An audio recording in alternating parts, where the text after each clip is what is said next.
Fox Sports. We are Fox Sports. We are St. Louis.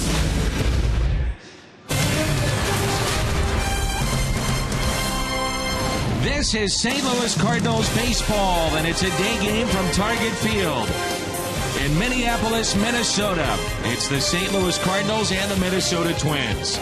Jim Hayes is here. That's the Matt Ungarian Alverboski. I'm Dan McLaughlin. Delighted to have you with us. A loss last night for the Cardinals. If they win today, they make it 3 of 4, and they'll turn to Haime Garcia to make that start. Some people might think it's surprising what Haime has done, but we know when he's healthy, he has outstanding stuff, great movement.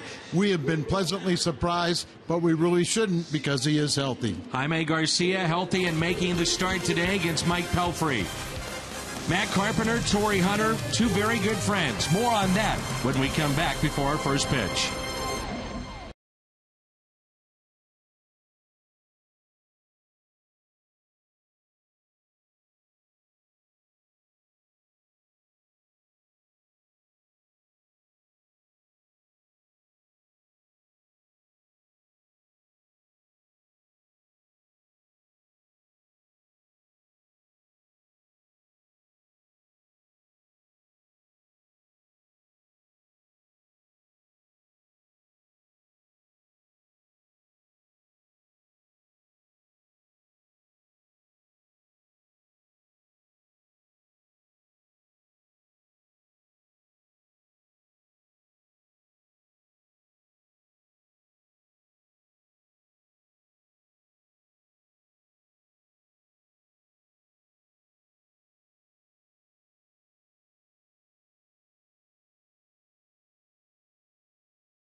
Between Matt Carpenter and Tori Hunter is Jamie Hirsch from Fox Sports North had a chance to sit down with the two and find out more.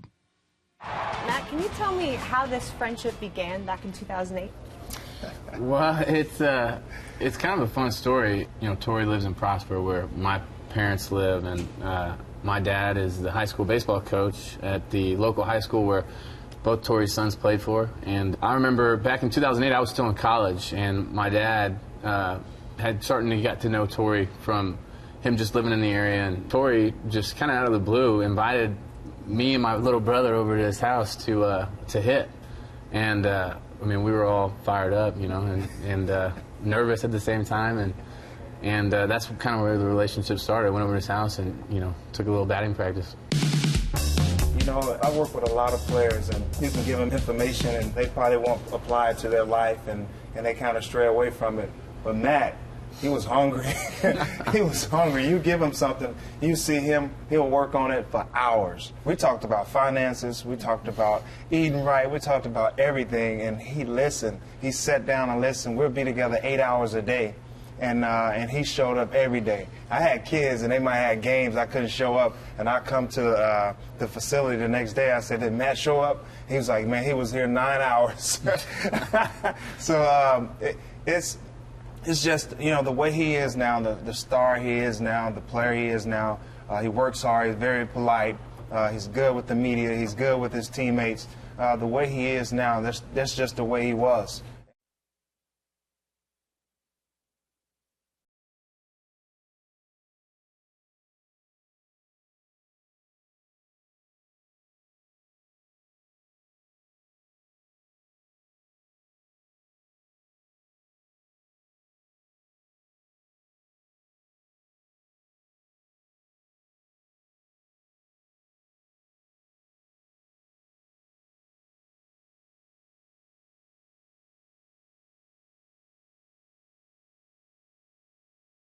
He's 2-3. First pitch comes your way next.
Garcia and Mike Pelfrey. Garcia trying to go to 500. He's 2-3. First pitch comes your way next.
Fox Sports Midwest is brought to you by Budweiser. Make a plan to make it home. Save big money at Menards on all your home improvement needs. And visit your local Mid-America Chevy dealers for great prices on our all-new 2015 vehicles today. The Hennepin Bridge here in Minneapolis. And Target Field on a beautiful afternoon for baseball, along with the Mad Hungarian Al Raboski and Jim Hayes. I'm Dan McLaughlin. The St. Louis Cardinals, the Minnesota Twins, wrapping up their 4-game series here this afternoon as Colton Wong will lead it off, followed by Matt Carpenter and Johnny Peralta. Mark Reynolds will bat cleanup. Yadier Molina will serve as the designated hitter. Jason Hayward, Peter Borges, John Jay, and catching today and batting ninth, Tony Cruz. This lineup will face one of the biggest pitchers in baseball, former Met Mike Pelfrey, 6'7". He is 5-3 this year in 12 starts, and he gets the call for Paul Molitor's club. He was probably going to be in the bullpen, and then when Santana got his suspension right before the season, it freed a spot in the rotation for Pelfrey, and he's ran with it. 5'9" Colton Wong against 6'7" Mike Pelfrey. Pelfrey, a former #1 draft pick of the Mets out of Wichita State University. He was 9th player selected overall. Colton Wong is 1 for 12 in this series, and an 0-1 pitch from Pelfrey is hit out of play. It's 72 degrees, our game time temperature, and a beautiful day here in Minneapolis. Maybe both these clubs, the best news about the weather is no rain. Shocking, isn't it? Understand it's raining back home in St. Louis. Will continue to do so over the weekend. We head to Philadelphia after the game today. Up and into Colton Wong. And we will be going to Philadelphia, and so will the Tropical Storm Bill. Thanks a lot. Just what I needed. 1 ball and 2 strikes. Wong hits it the other way. Snow cone by Plouffe, and he gets Colton Wong by a step at first base for the out. A look at the Twins defense with Rosario in left field. Byron Buxton, #1 prospect in baseball, now in the big leagues. He's in center. Tori Hunter in right. Trevor Plouffe at third. Eduardo Nunez at shortstop. Brian Dozier off to a great start. He's at second base. Kenny's Vargas is your first baseman, and Kurt Suzuki is behind the plate. Look at Paul Molitor in there, the Hall of Famer, manager of the Minnesota Twins, as Matt Carpenter pushes it foul. Well, wasn't it a nice piece to hear about Matt Carpenter and Tori Hunter together? Yeah, I was just going to say that was an outstanding piece and really captures a little bit of the personality of Hunter and what a gracious mentor he is in his return here to Minnesota. That's one of his big jobs, to mentor these younger players. And Carpenter shoots it in the gap in left center field and extra bases. No surprise here, it's a double. Matt Carpenter is starting to take the ball the other way the last couple of games, and we saw him do that last night with a base hit to left center off of Glenn Perkins. And staying on the pitches a little bit, he was in a really rough spell. We hadn't seen Carpenter struggle as much as he was, but this is what we're accustomed to, and usually when he starts out with a hit, you can add another multi-hit game to his resume. There's Johnny Peralta. Glenn Perkins shut the door last night. Cardinals snapped their 5-game interleague winning streak with a loss.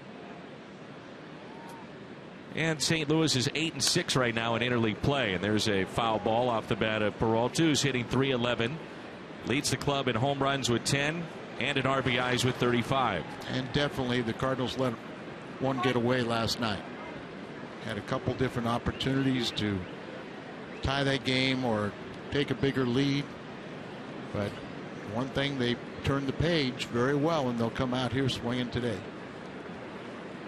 0-1 pitch to Johnny Peralta on its way. Ground ball, he jammed him to third. Plouffe will look back the runner. Carpenter at second, 2 down.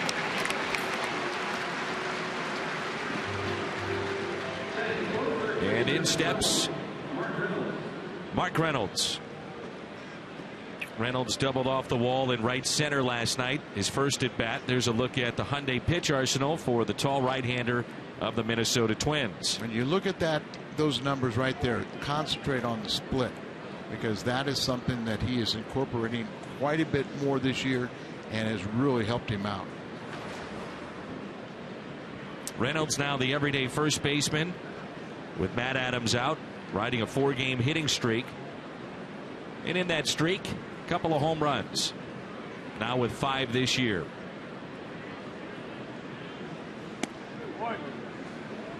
When Pelfrey is right, you'll see a lot of ground balls.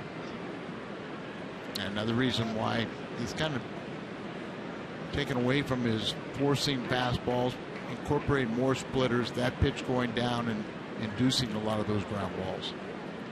1 ball and no strikes on Mark Reynolds. Does not get the call. Calling the balls and strikes today, Paul Nart. Ed Hickox at first. Mike Estabrook is at second. And the crew chief is Joe West. Cardinals hitting .260 this year as a team, 4th best in the National League.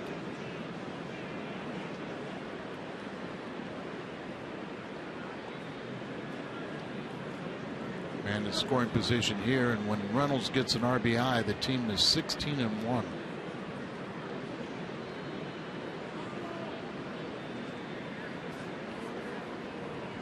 The 2-0 pitch to Reynolds. And it's lined to short and handled by Nunez.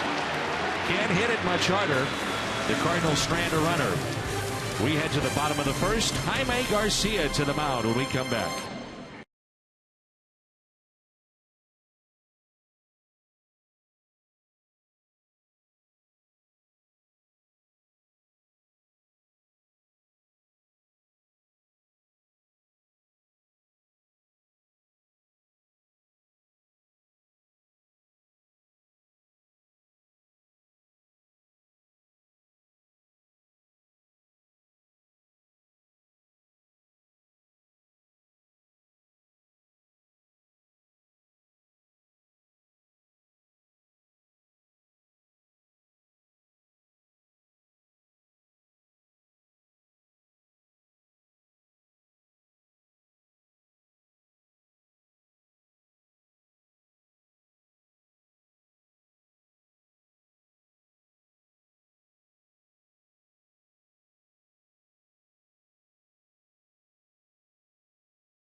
In the home run challenge, every Cardinal home run in this game raises $12,500, and you can make a pledge by going online to homerunchallenge.org.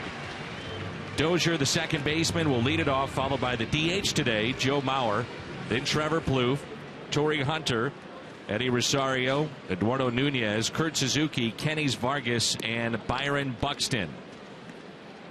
That lineup will face Haime Garcia. The record is not indicative of just how well he has pitched. A 2.06 ERA in 5 starts. He's not had great run support, and yet he has a chance to get to 500 this afternoon. The Cardinals have been shut out in 3 of his 5 starts. He has been outstanding. He walked 5 in his first start of the year after missing 40 games with the surgery on the shoulder, and he has not walked a man since that first start. Here's a look at Derek Lilliquist, the Cardinals pitching coach. Haime Garcia will turn 29 on July 8th. He signed through this year, and the club holds options on Garcia for 2016 and 17. As we know, it's been a bumpy road for Haime here in St. Louis. When healthy, he produces. Absolutely. And when he keeps the ball down, just great movement with every one of his pitches. 1 ball, 1 strike. Dozier, great start to his 2015 campaign. Last night he was walked and hit by a pitch. First in runs, doubles, and extra base hits in the American League. 2 balls and 1 strike. I mean, a little bit up right now. Got to zero it down.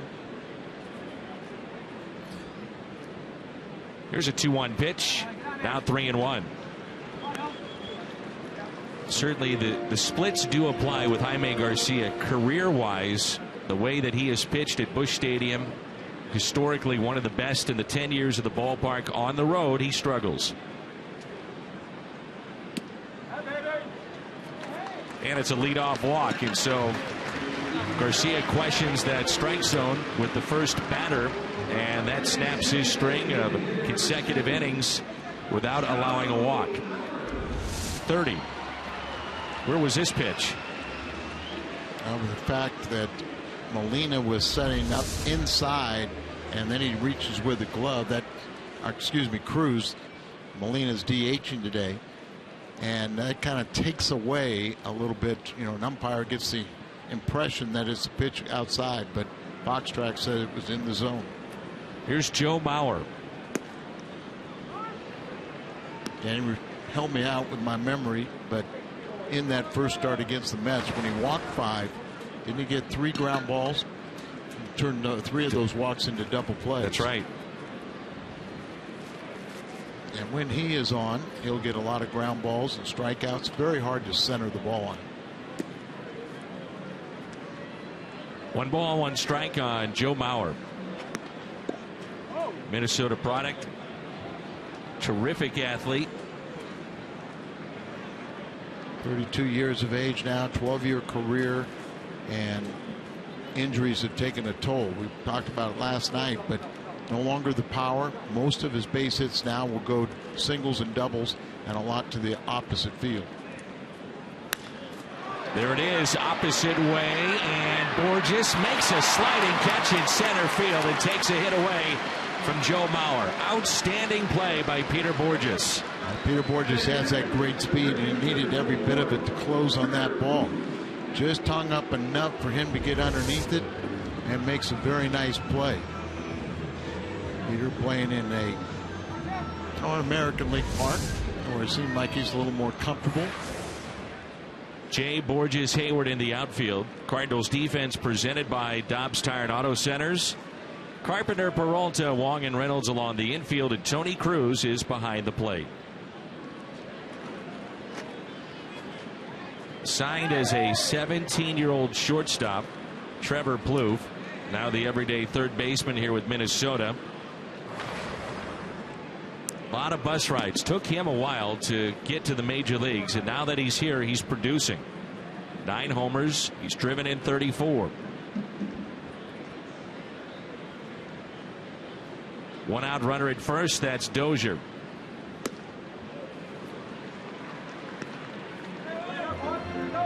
Matt Carpenter must have something to say to Joe West, because he's guarding the line and talking to the crew chief.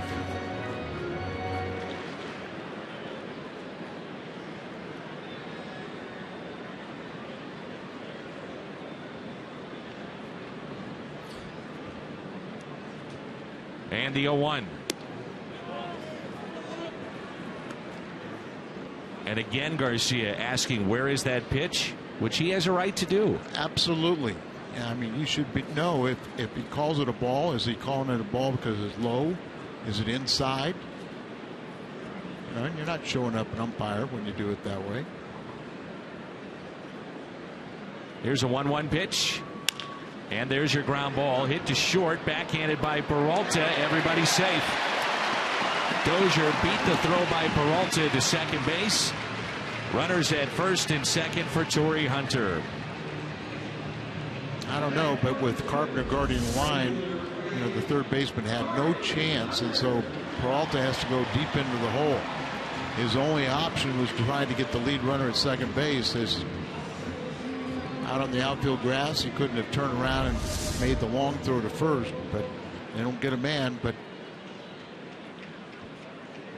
No harm, no foul so far. Tori Hunter hitting .259. 8 home runs. He's driven in 36. He has batted 5th in this series, 2nd. Today he's cleanup. The Twins are in the bottom third of average in the American League, and recently during their slide, it's the offense that's been the main culprit. So Paul Molitor trying to figure out any combination to generate some type of offense. After a very good May where they cleaned up on some lesser ball clubs, in June it's a different story as they've been playing against some of the elite teams. 1-0 pitch hit sharply, and Carpenter, what a play here. Out at second and safe at first as Wong nearly turned it. That saves a run and takes a hit away from Tori Hunter, but what a play from Matt Carpenter down at third. We've become very comfortable and accustomed to seeing Carpenter flash the leather and do a good job there. Such a hard worker. He works at both his offense and defense. Nice play right there by Wong. You saw his athleticism. And then Reynolds. The smart thing that Reynolds did was vacate the bag. Don't try and stretch out and have that ball get by you. And it brings in Rosario. We had a play last night where Mark Reynolds was trying to sell it at first base. It got reviewed, went against the Cardinals. And we talked about the neighborhood play at second base. And you just wonder if that was one of those instances. Did Wong come off the bag, but Paul Molitor not wanting to go to replay. And there's a strike to Rosario. He's 4th among American League rookies in average, 6 in RBIs, 4th round pick back in 2010.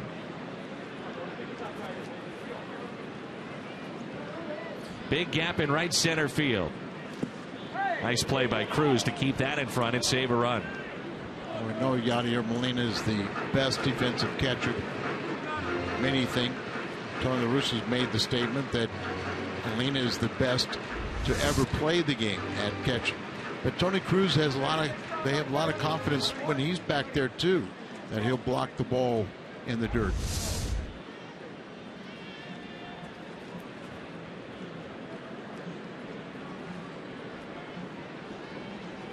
Runners at first and third. 1 ball, 1 strike. Go back to the play by Carpenter and the feed to Colton Wong. It's a good throw. Was he on the bag? Most definitely.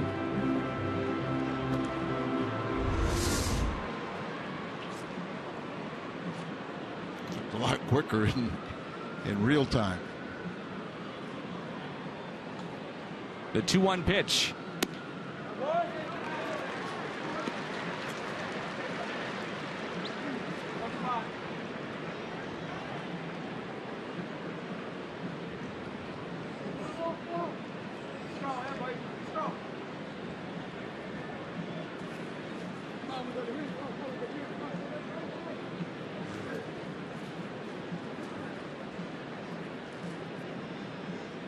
On 3-1.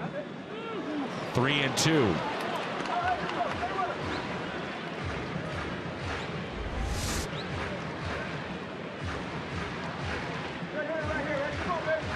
Pitch up and in to the left-hand hitter who was at A ball and double A year ago.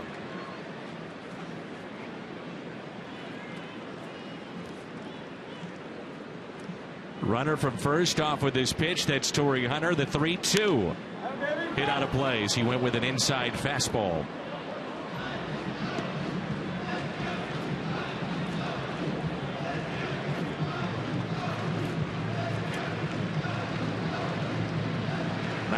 Pitches here in this first inning for Haime Garcia. I may get a lot of quick outs, so his pitch count, you see that even out. There goes Hunter, and that's a swing and a miss and a strikeout. First of the afternoon for Garcia as he pitches out of the jam. The previous pitch, he goes inside, and this one he gets Rosario to chase, and the Twins strand 2. No score after 1.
Bat, the #1 app for live baseball, in-game highlights, live look-ins, replay reviews, radio broadcast, StatCast, and more. Get MLB.com at bat for your smartphone or tablet.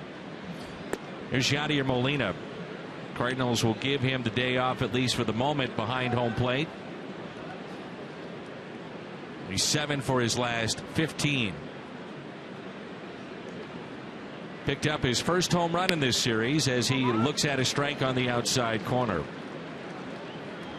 Game 1, it was Mark Reynolds and Molina. They went deep back-to-back home runs for the Cardinals. First time this year. 8 solid innings from John Lackey. Then on Tuesday, 6 1/3 innings by Michael Wacha. We had a couple of rain delays, so his start was cut short. But the Cardinals won their 5th straight, and Molina threw out Byron Buxton trying to pick up his first major league stolen base. He would have been the tying run at second. And the Cardinals won 3-2. And then last night it was Tommy Malone. Went 7 innings, 5 hits, struck out 5. Soft tossing lefty, and he did in the Cardinals.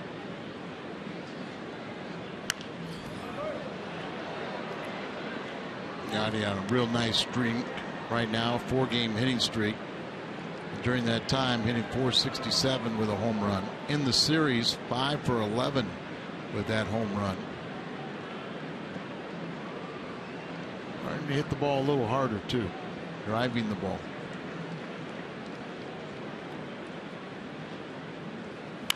Three-two pitch off the glove of Nunez and into left field.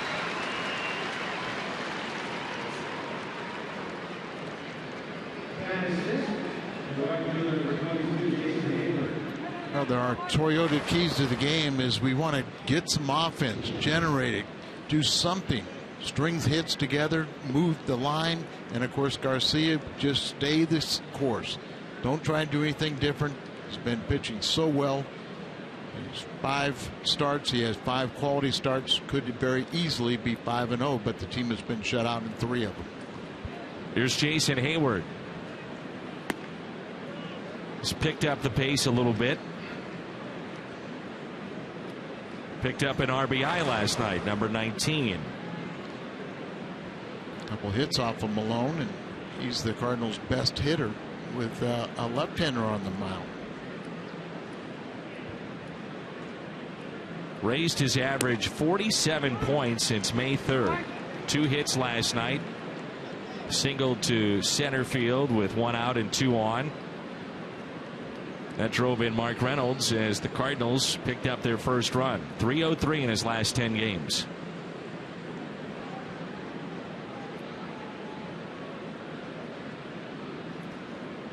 And the 1-1 pitch to Hayward. Fouled back in a good cut.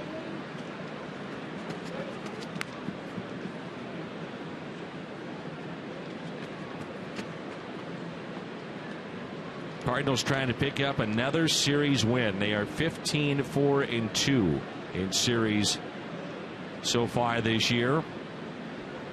5 games ahead of Pittsburgh. The Pirates are red hot right now. They've won 20 of their last 25. And doing it with phenomenal pitching. Last night, Al, 6th time in their last 10 games they've scored 3 or fewer runs and won. So that tells you just how good the pitching has been for Clint Hurdle's club. Quite a bit like the Cardinals, not scoring a lot of runs. They, prior to last night, they had won 3 straight 3-2 ball games. On 1-2.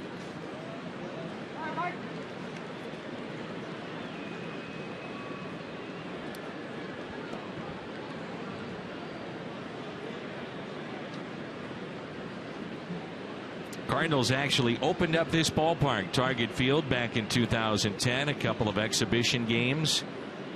Beautiful facility for baseball. The 2-2. Taken just a bit high. Al talked about the split finger that Pelfrey has got. This was the fastball that was up. But just like most guys that do throw the split finger, they look in to get the signs and then get the grip of that first and then adjust if they need to. Well, you can see how he even had to use his side, his hip, to get the set that grip. 3-2 pitch is chopped towards third, out at second, and it's a double play. Poof. Dozier over to Kenny's Vargas. Nicely done by the Minnesota Twins. Dozier with a quick turn and throw to first made the difference on that one. Gets it right there, chest high. Yachty coming in, tries to disrupt the throw, but clearly turn two there. Interleague play, unfortunately, we don't get the chance to watch Dozier all that much, obviously, but from what we've seen in these 4 games, he is a good player. I think that is standing out to both of us, that how consistent he is, and that he is one of the exciting players to watch. Here's Peter Borges. They're talking about that split finger grip and how Pelfrey was using his hip to set it. So that's why you reach into your glove with that grip. Then you can, if they change to anything else, you can do that inside the glove without really the glove moving or telegraphing it to a hitter. So you set with your most extreme grip.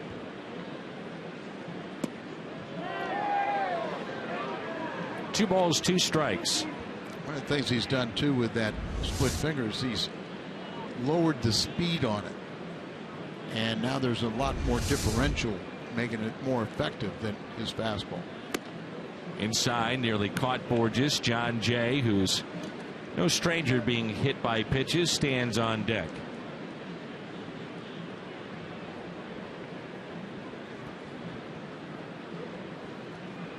The 3-2 pitch. Hit out of play. This spacious outfield, Borges getting the starts in center field. John Jay getting a start in left. Grichuk sitting, so the bench is all right-handed with Ed Easley, Pete Kozma, and Randall Grichuk. Hayward is in right. And with Perkins down there as the closer, it's good to have those right-handed hitters. Somebody with some thump like Grichuk. 3-2 is fought off, and quickly to first. Nunez retires Peter Borges. Leadoff single, raced on a double play. Midway through 2 and no score.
Director Tom Mee.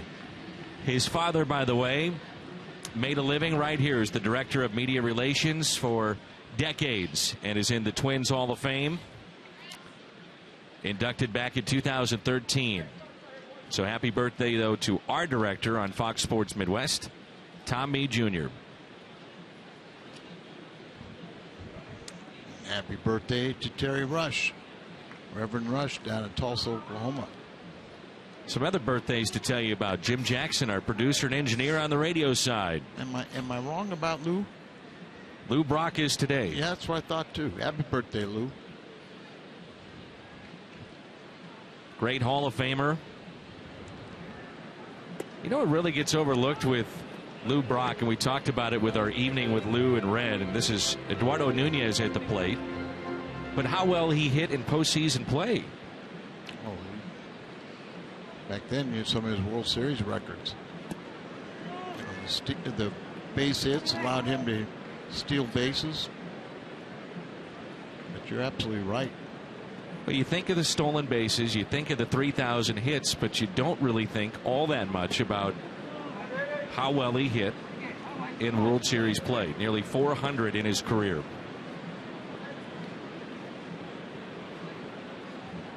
Two balls and a strike. Lou definitely had the ability to rise to the occasion and almost defiant. Tell catchers, you can't throw me out. Never in the training room. I know the year that he stole 118 bases, Tim McCarver made an analogy that was like a 10-year-old thoroughbred winning the Kentucky Derby. Because Lou was up there in age. Into right field, there's Jason Hayward, and he makes the play. And Gene Gieselman, the Cardinal trainer back then, did a great job of just keeping him on the field because Lou would slide so late. But you're right, no real serious injuries or anything. Play every day. Just, he was truly a gamer. Kurt Suzuki hitting .225. He's 2 for 8 in the series against St. Louis.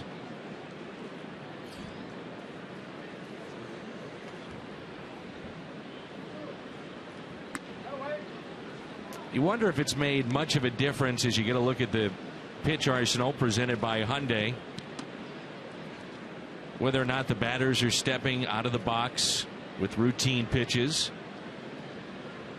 As of right now, it has made somewhat of a difference.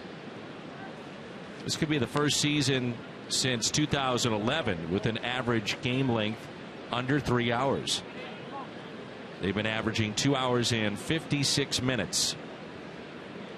I think it's made a big difference just in the way the game is presented. Fly ball into center. Borges racing in, won't get there. And Suzuki, a one-out hit.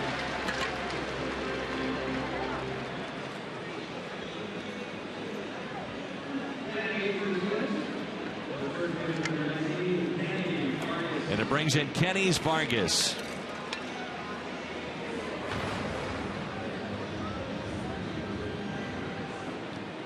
Last night he grounded out, struck out, hit into a fielder's choice.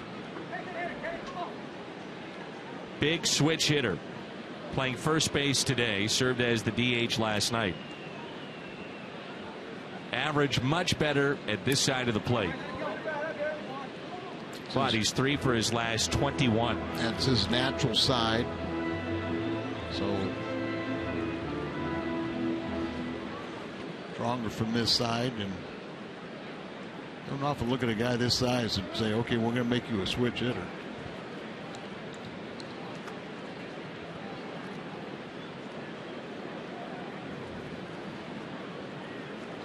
Here's the 0-1. Double play ball. Wong will take it himself, steps on the bag, and the Cardinals turn 2. We played 2 from Target Field. St. Louis and Minnesota. No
1982 season, 25,000 fans ages 16 and older received their very own wearable 1982 World Series Championship replica ring. Stay in your seat after the game. It's fireworks presented by Cooper Tires, and tickets are available at cardinals.com/promotions.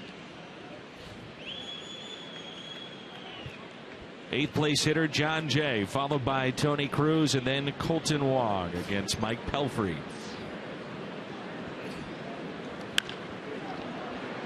Out to left, tailing to Rosario, one away.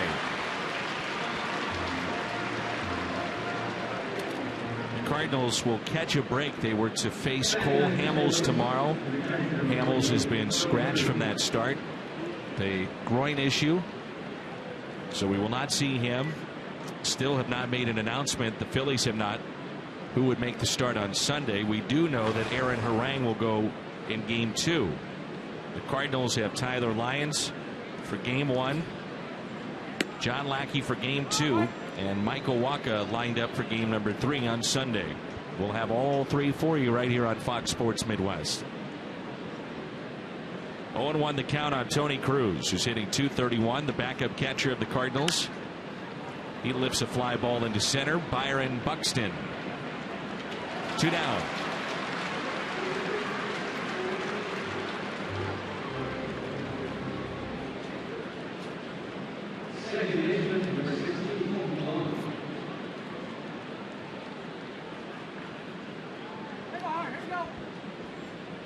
Exciting young player, Colton Wong, hitting .289. At the start of play today with 7 home runs. He's driven in 27. Has really settled into the top spot for the Cardinals. As Carpenter has moved down, opportunity for more RBIs. You say exciting because of the power, the speed, the range defensively. He's not very big, but he's got a little pop. You're right. What he can do defensively, offensively. It's going to be fun watching him develop and get better with age. Just think about this time last year to what we have this year. Remember, he was sent down at one point just to get back on track offensively. A young player, remember Mark Ellis was here, and veteran he was always looking over his shoulder. And as you said, eventually he was sent down, but when he came back up, he was a different player. Started relaxing, and his natural talent started taking over. A 2-out walk, first walk issued by Pelfrey. The Minnesota Twins are first in the American League in walks per 9, just over 2 a game, and they don't give up a lot of home runs. Their bullpen has been really good here as of late. Only 3 blown saves this year. And Perkins is perfect, 23 of 23. Carpenter doubled to left center first time up. Looks at a fastball and a strike. Well, if you didn't know about it, Tori Hunter lives in the area where Matt Carpenter grew up, and his dad Rick, the former national champion on the high school level, coached Tori Hunter's kids, who are football players. But Rick Carpenter also coached Matt, James Loney, Kip Wells, Chad Huffman, all major leaguers, as Carpenter lines out to second base. But Hunter and Carpenter have become very close over the years.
Minneapolis, as Haime Garcia finishes up his warm-up tosses.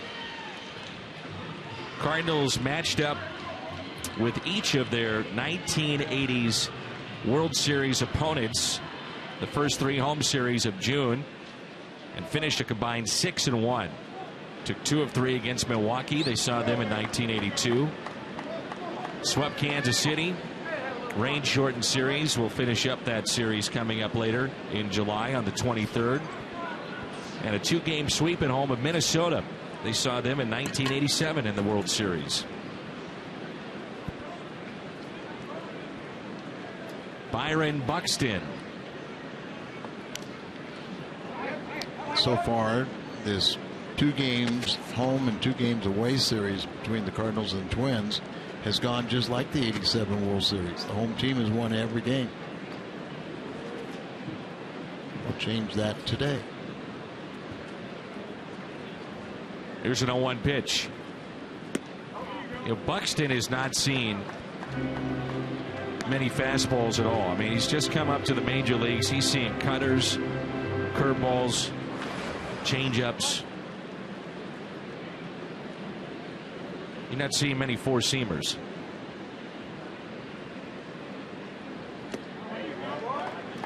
Or guys that can spot the ball on him. Tried to go after him several times with pitches inside. He has 2 hits. He had a triple in St. Louis. And then he also got a base hit up the middle that Bilal deflected, but with his speed it was a hit. 3 balls and 1 strike. Buxton is 21. Bryce Harper is 22 and may be the MVP of the National League. What a year he's having. What a start. And now we're 1/3 of the way. Fly ball into right field. Edward Jones pleased to sponsor the Hall of Fame and the annual induction process that gives fans a voice in honoring the team's greatest players. The induction class of Ted Simmons, Bob Forsch, Kurt Flood, George Kissel. We'll induct them in August, and that will be open to the public at Fox Sports Midwest Live at Ballpark Village. Here's Brian Dozier. Walked his first time up.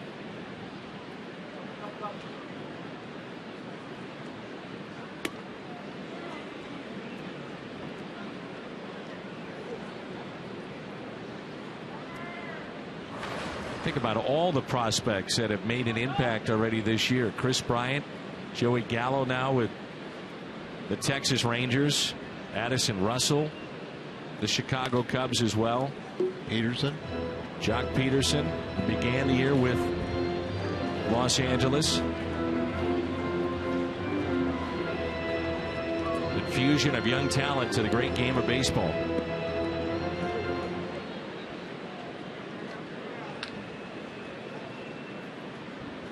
One ball, 1 strike.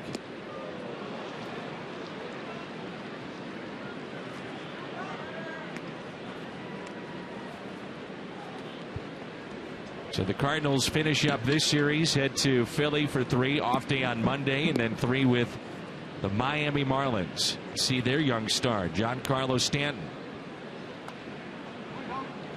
One of the best sluggers in the game today. What, around 60 RBIs already leading the National League. The other thing I noticed too, with baseball being 1/3 of the way through, is the tight races. A lot of teams bunched together in the various divisions of Major League Baseball. That's pulled foul. For instance, you've got the American League East. Tampa Bay leads by a game over the Yankees. Baltimore only 2 back along with Toronto. Boston 9 games out.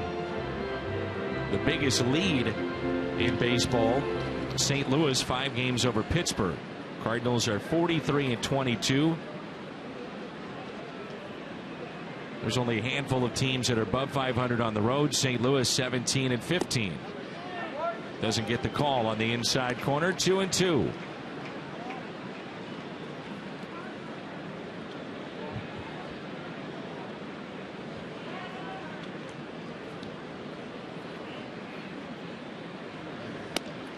That time he does.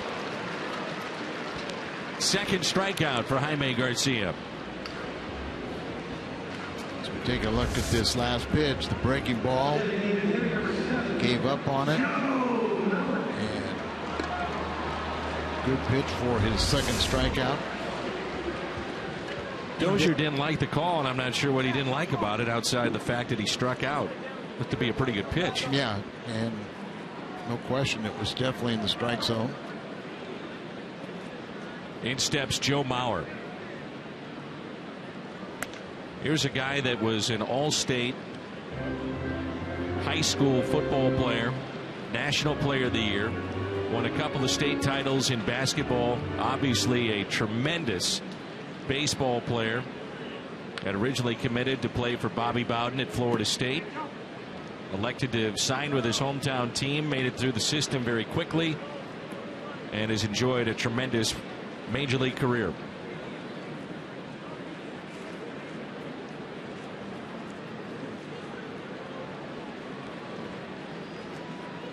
Mauer and Molitor attended Cretin High School, same high school, as Peralta makes the play. We played 3, and there's no score.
And we want to help Michelle Blackmer win a trip to the All-Star game in Cincinnati to represent the Cardinals and Fox Sports Midwest.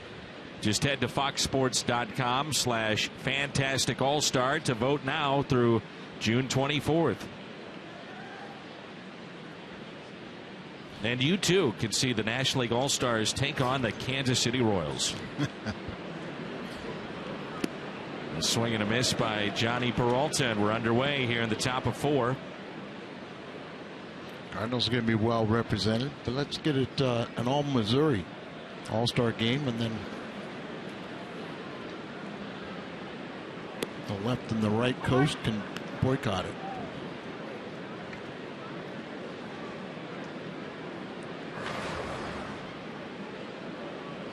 Peralta is the team leader in batting average, hits, home runs. And you'd have to think he is on his way to the Midsummer Classic. Matt Carpenter, a good shot. Yadier Molina, Matt Holliday, even though he's injured. Trevor Rosenthal, Michael Wacha. Cardinals could be very well represented in Cincinnati.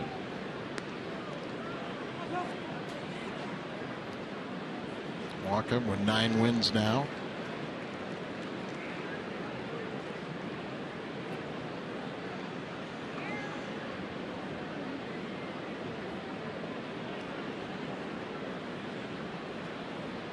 2-2.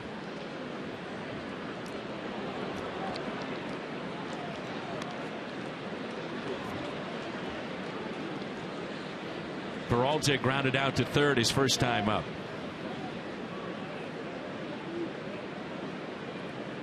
Yeah, we were talking about Paul Molitor, and you think about the career that the Hall of Famer had. It gets overlooked to an extent just how great it was. Molitor was a career .306 hitter, over 500 steals, which I think is the aspect of his career that gets overlooked. We know about the 3,000 hits. He had over 3,300, but he had 504 stolen bases. Yeah, I would never even have thought of that. Not a flashy player, didn't self-promote, but he was steady. The 2-2.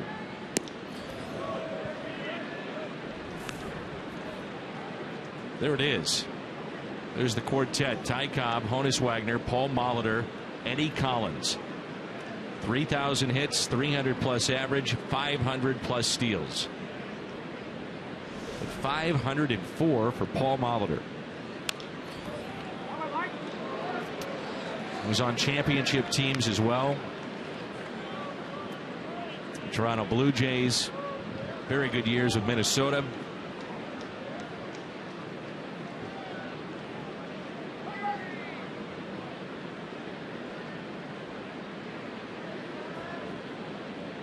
And a 3-2 pitch to Peralta. And a ground ball slowly hit towards third, taken there by Plouffe. Up the line, the tag is there by Vargas. And there's one away. So twice Peralta is grounded to third, 0 for 2 today, and it brings in Mark Reynolds.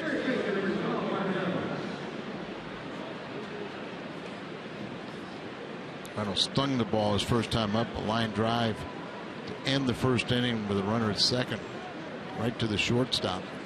Well, if you're wondering when Matt Adams went out, it was back on May 27th. That was a quad strain.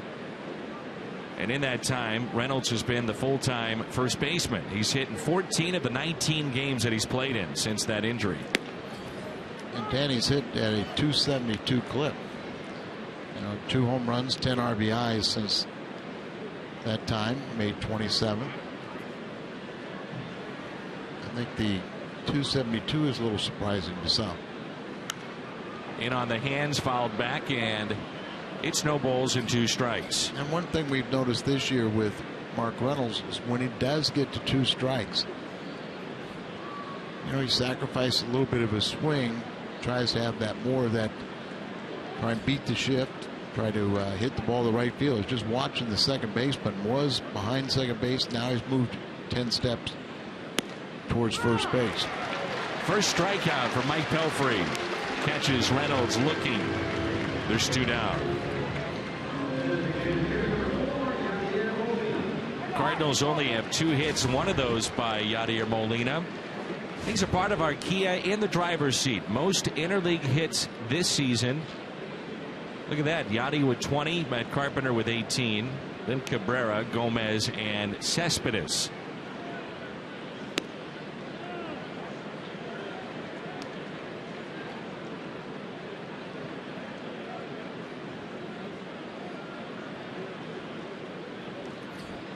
Molina with a single off the shortstop's glove into left field, diving for it in the hole. Should get a nice look at target field on a beautiful afternoon here in Minnesota. Temperatures are perfect. The sun is shining. And a good ball game so far. The 2-0 pitch. Lifted into right center. And there's the Gold Glover, Tori Hunter, as he puts it away. Cardinals go 1-2-3. They have not had a hit since back in the second.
So we move to the home half of the fourth, and there's no score between the Cardinals and the Twins from Target Field.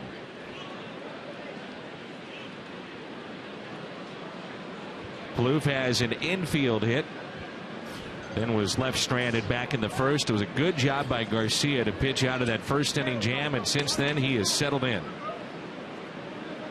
About a base hit in the second inning to Kurt Suzuki, a bloop to center, then he was erased on a double play.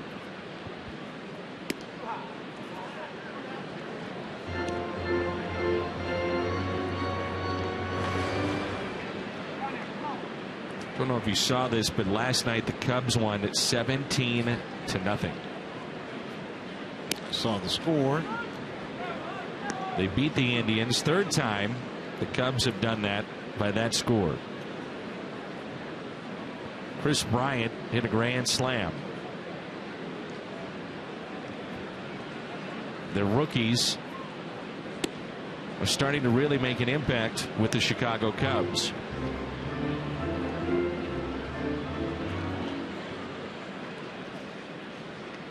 It's obviously their talent level has increased. I think we all realize that Joe Madden is an outstanding manager, and he will help that ball club.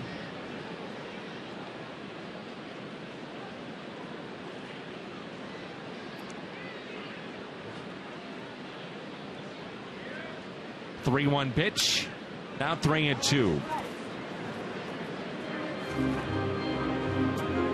Cubs will be here. They're expecting bigger crowds when they return from their disappointing road trip in which they recorded just one win, the Twins, and the debut of Buxton, his home debut. Big crowd last night. Cardinals in town certainly has helped, and the Cubs coming in town, they will draw big crowds with them here. Chopped to short, taken by Peralta. The long throw, one down. Still, the best promotion is winning.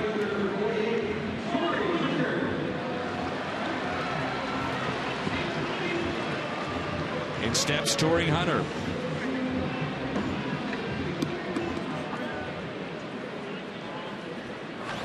Garcia struck out 2. Remember, he picked up number 500 in the 8th inning of his last start against Kansas City. 15th Cardinal lefty to strike out 500 as a Redbird. Into center there is Borges. The most strikeouts by a Cardinals lefty. The man nicknamed lefty, that's Steve Carlton. He had 951 as a Cardinal. And you may recall he wound up with 4,136 for his Hall of Fame career. When Steve Carlton signed with the Cardinals, was a skinny kid. Hadn't really had a growth spurt yet, but he grew into that big body. Devastating slider, all the strikeouts. Think about his year that he had with the Phillies, in which they didn't win any games, and he was the only hope for them to win games. And that arguably is one of the great seasons in the history of Major League Baseball. We'll get it wrong, but somewhere in the vicinity, I think he won 27 ball games that year, and the ball club won right around 60. That's it was right. Just a crazy. They had all those young kids, and that when lefty would pitch for the Philadelphia Phillies, all of a sudden those guys felt like they were Supermen, and you saw a glimpse of what they were going to be in 5 years. Ground ball hit sharply to second, taken there by Colton Wong. Both these starters have really settled in. Garcia, Pelfrey, Mike Pelfrey back to work when we come back.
It'll be Hayward, Borges, and Jay for the Cardinals. If anybody reaches, then Tony Cruz.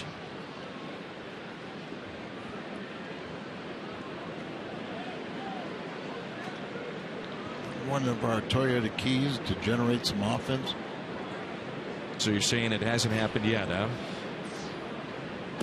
Not yet.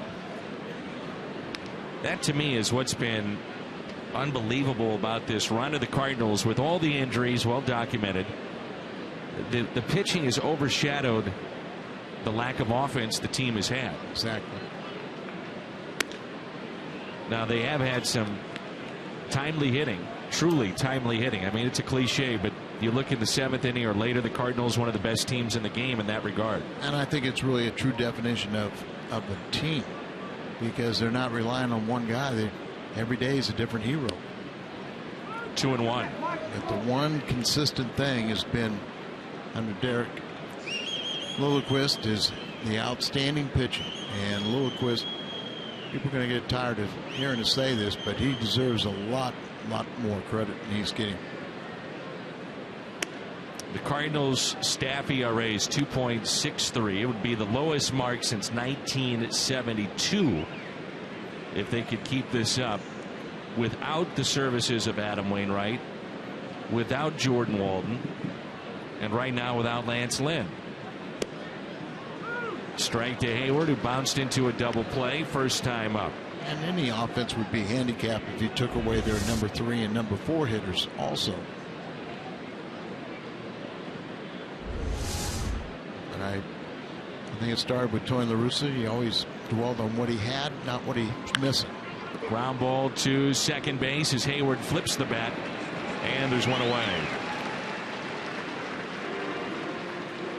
Celebrate the 4th of July at the ballpark. Watch the Cardinals take on the San Diego Padres on Saturday, July 4th. 25,000 fans ages 16 and older receive a one-of-a-kind camouflage print Cardinals jersey courtesy of Ford. Tickets are available at cardinals.com/promotions. No Bud Black, as he was fired by the San Diego Padres. They are 6 games out at the start of play today as the Dodgers lead by 2.5 in front of San Francisco, 4.5 in front of Arizona, and the Rockies 8.5 games out. It's Peter Borges, who was jammed his first time up, grounded out to short. Grounds out to short again, 2 down. But Black, I'm sure, was happy when they made all the deals in the wintertime. But if you make those deals, then you have to be held accountable almost immediately. What do they say? You can't fire the players, right? Not today with the big contracts and multi-year contracts. Prior to that, it was real easy to replace a guy. 2 outs, nobody on. John Jay. Mike Pelfrey now with 8 ground ball outs.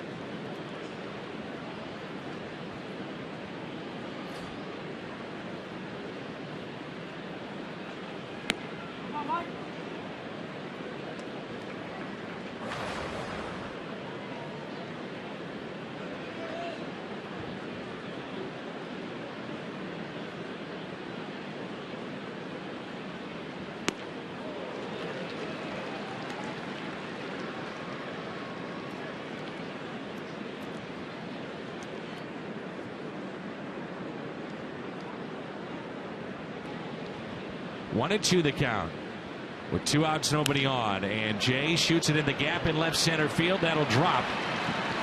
We'll take a wide turn around first base. He'll stop there. The Cardinals' first hit since Yadier Molina led off the second inning with a single. 3 hits on the day now for the Cardinals.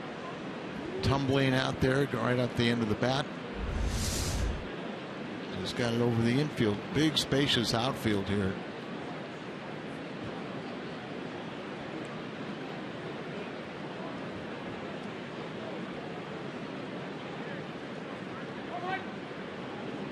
Cardinals are 4-2 when Tony Cruz starts a game. Fly to center, first time up. Hits it to center again on the button, but there is Byron Buxton. Cardinals strand their third run of the afternoon. We're midway through 5, and there's no score.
Courtesy of Edward Jones that day. 25,000 fans 16 and older will take home a replica of the Ozzie Smith bronze statue that sits outside of Busch Stadium. Get your tickets for Sunday, July 5th. Cardinals.com/promotions. Cardinals and Padres. Remember, Ozzie traded from San Diego to St. Louis.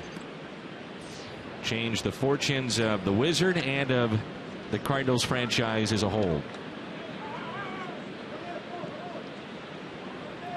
There's Haime Garcia back to work. It'll be Nunez, Suzuki, and Vargas. A quality start. At least 6 innings, no more than 3 earned runs. One of Al's favorite terms in baseball. Garcia has 5 quality starts. Last time that he did that was back in 2010. So it's been a long time since he's had this kind of run. Well, that's really when he broke in, got started, and he's had Tommy John. He's had 2 different shoulder operations. Also, you talked about the fact, his age. He's still just 28. He'll turn 29 in early July. 0-2 pitch is in the dirt to Eduardo Nunez. He flied to right his first time up. And I don't think any of us have ever questioned when he's healthy that he can be an elite pitcher. Very difficult to center him up. He has such great movement in all of his pitches when it's down.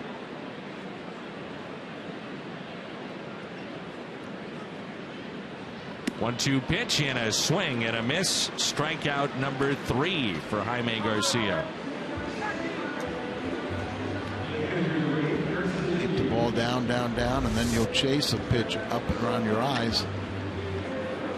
8 in a row he is set down. And really, even the Suzuki base hit, the last one back there in the 2nd inning, was, as you said, a bloop. I think I even watched Borges watched the video to see if he should have caught it. He pulled up on it and it fell almost at his feet.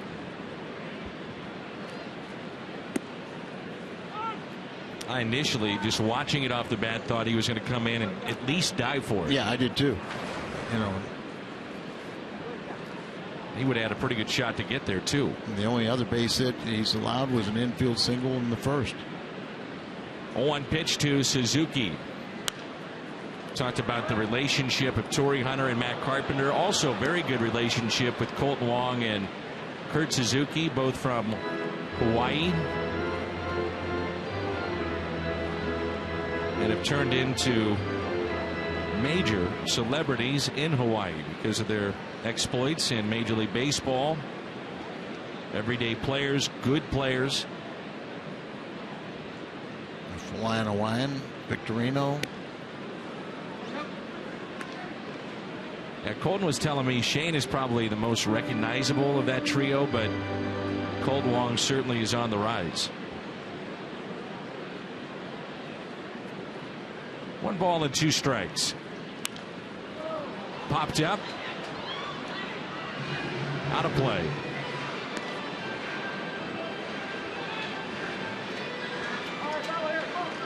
Some people say, well, why would you want an outdoor stadium in Minneapolis, and then you come to the ballpark on a day like today and you understand why.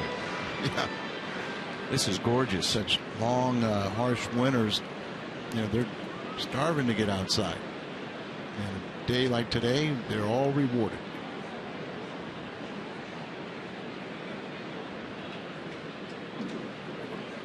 One-two pitch and goodbye. No argument from Suzuki.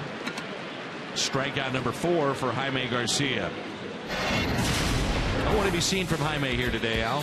Well, early in the game, he got a little bit erratic. He was a little bit up, and now he started to zone in, keeping the ball down. There was the ball up by purpose, and he's relied on his defense. He can get a lot of ground balls also, and Jaime's just doing what he's doing.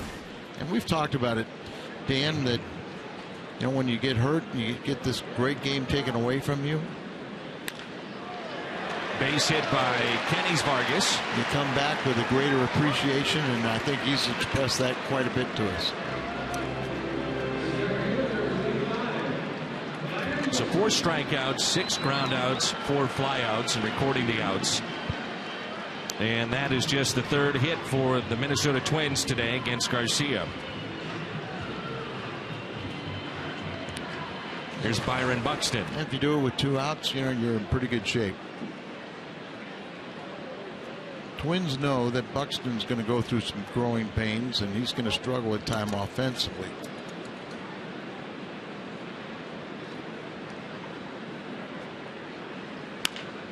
Chop to 3rd. Carpenter over to 1st. That was easy.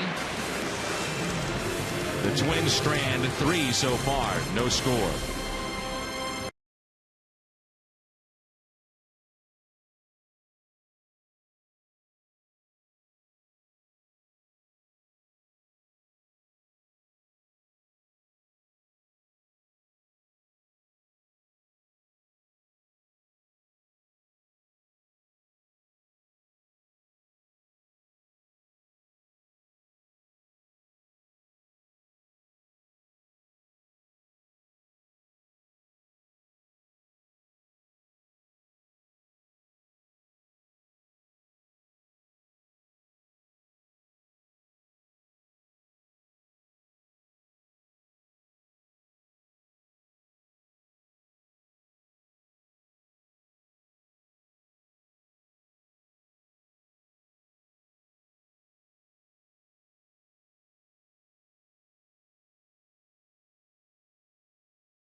Lineup against Mike Pelfrey.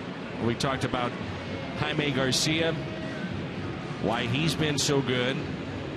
Mike Pelfrey has been great today. You get a look at the players to watch in DraftKings, but what have you seen from Mike Pelfrey? Well, I think the thing is he's really learned how to take more velocity off his splitter. You know, he almost threw it too hard. There was like 4 or 5 mile an hour difference between them, and now there's like 10 or 11, and that's what's really kind of got a lot of guys off balance. First pitch is popped up by Colton Wong. Going out, Nunez, 1 away. A lot of ground balls and a lot of balls, you know, kind of popped up that really not hit hard, but. Well, Pelfrey did not start playing baseball until he was 12 years old. He was a basketball player, and you can understand why. Big kid. Then he grabbed a baseball at the age of 12, fell in love with the game. As Al mentioned earlier, it was off to Wichita State in the Missouri Valley Conference. They produced some outstanding players over the years. Joe Carter comes to mind. They've had a dominant program. It's made it to the College World Series multiple times. Pelfrey, first round pick of the Mets, represented by Scott Boras. Negotiations took a little bit. Then he settled in with a major league contract, and last year had signed as a free agent with Minnesota. Sometimes those major league contracts work to your disadvantage.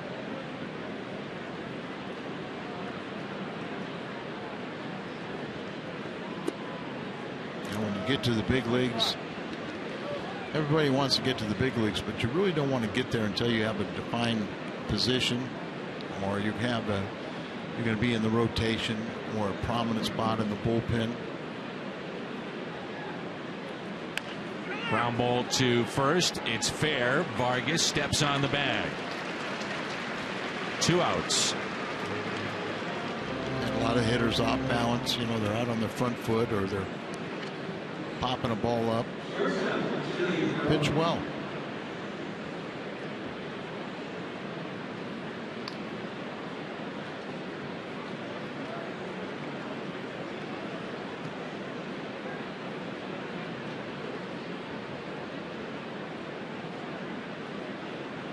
Here's Johnny Peralta.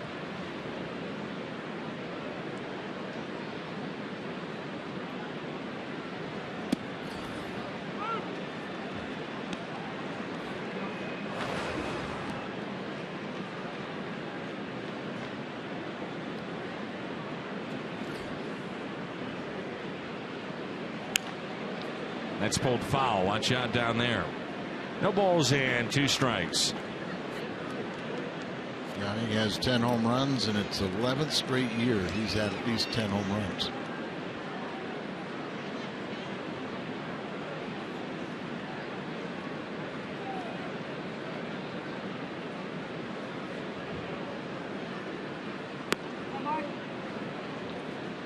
Twice he has grounded out to third. And that's why Oquendo just backed up about 20 steps. 1-2 is to Jose Oquendo, or just to the right of the secret weapon. Cardinals have not had a man in scoring position since back in the first inning. 1-out double by Carpenter. Peralta grounded out to third. Then Reynolds lined out to short, and the threat was through, and that's been their best opportunity so far today. On 1-2. Peralta pulls it foul.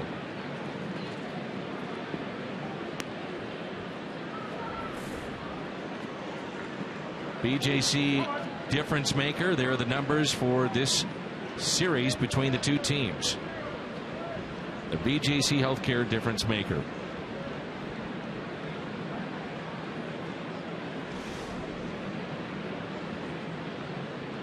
Here's a 1-2.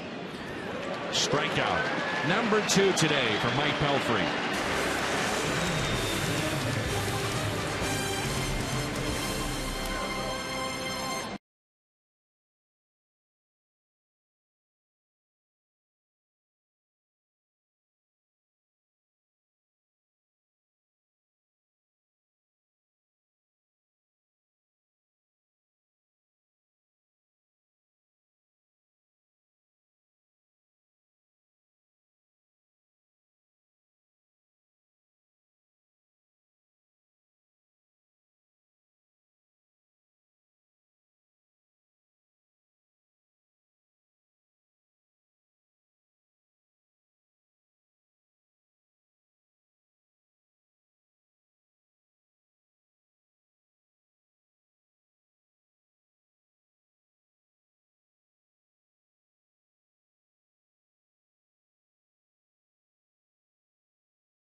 17th when the Mets make their way to St. Louis. All you have to do is head to cardinals.com/team for those tickets. Top of the lineup now for Minnesota. Dozier, Mauer, Plouffe. Scoreless game, well pitched on both sides, a total of 6 hits total. And both teams have stranded 3. Neither team has scored. I know Garcia's kind of used to this year. He's been matched up against some tough pitching.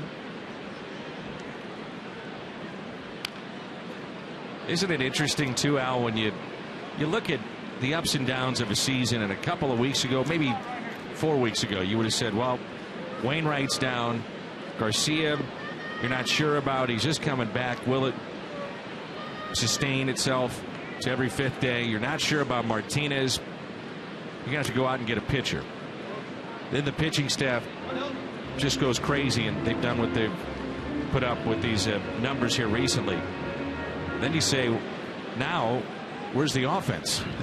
So you just don't know as this season goes along, injuries and how it dictates what a team may do at the trade deadline. And we're 43 days away, by the way, away from the trade deadline. Well, I think we all had question marks about the Cardinal offense.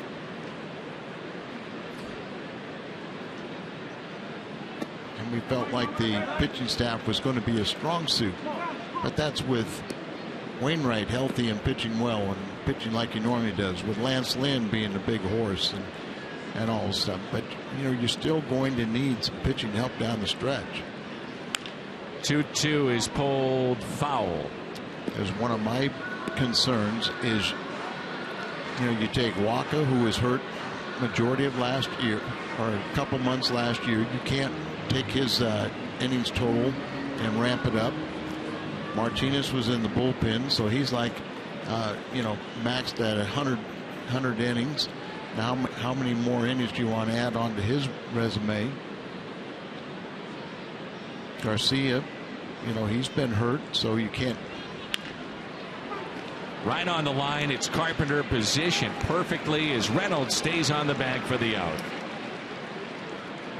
So there's going to be needs, and somebody's going to have to come up in the minor leagues, or you're going to have to acquire somebody to come back. Even the first inning, they had Carpenter playing on the line or guarding the line. There it pays off, and here in the 6th inning. It's a sliding catch by Peter Borges in the first inning to take a hit away from Mauer. He's also grounded out to short. It's amazing that you have a 43-22 record, losing your number 3 and number 4 hitters. Ground ball back to Garcia. I actually heard some boos last night for Joe Mauer when he came up with the bases loaded and struck out against Randy Choate. The fans are none too pleased with his performance here in 2015. The T-Mobile game changer, the Cardinals have held Hunter, Mauer, Plouffe, and Dozier for the most part in check in this 4-game series. A total of 2 RBIs for their 4 biggest run producers.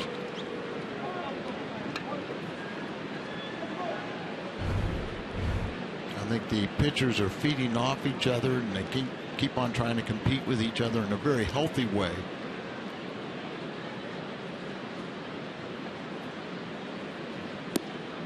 Good tailing action on that pitch.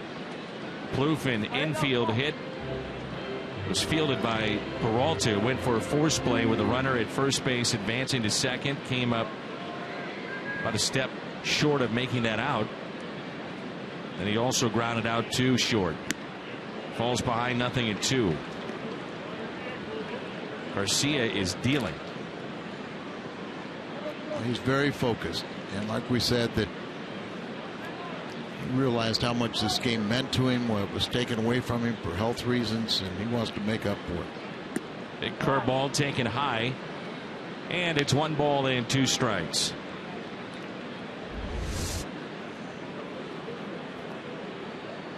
You see that high curve is so bad that it doesn't get hurt.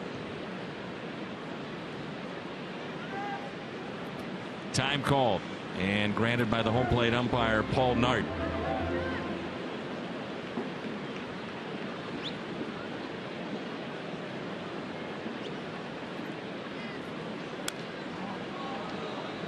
Again, he may have gotten away with that one.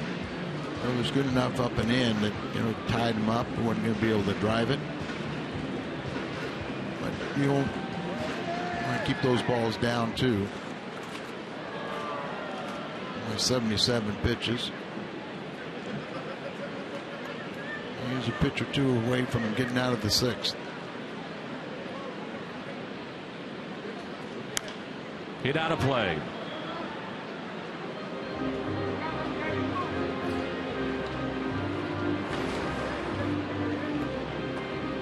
I think of concern as well with the injuries. It's depleted what's happened to the bench. I was just thinking that. You felt comfortable when you had Reynolds and Grichuk, two guys that could, one swing could get you back in a ball game. But most of the time Grichuk is playing in the field, and so is the same with Reynolds. So I mean, you're carrying 3 catchers right now. Right. You're almost saying that there's nobody in the minor leagues that could come up here and help you right now. Right before time was called by Cruz, we saw Colton Wong shift from the second base side of the bag over to short. So they've got 3 on the left side of the infield. Reynolds off the line at first. We'll see if it pays off. Ooh, doesn't get the call as Paul Nard is shaking his head. 2-2.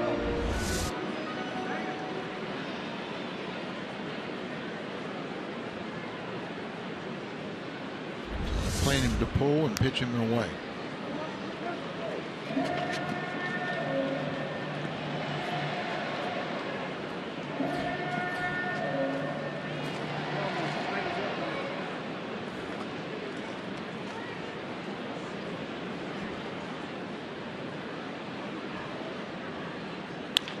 Ground ball, and there is Colton Wong moving to his left.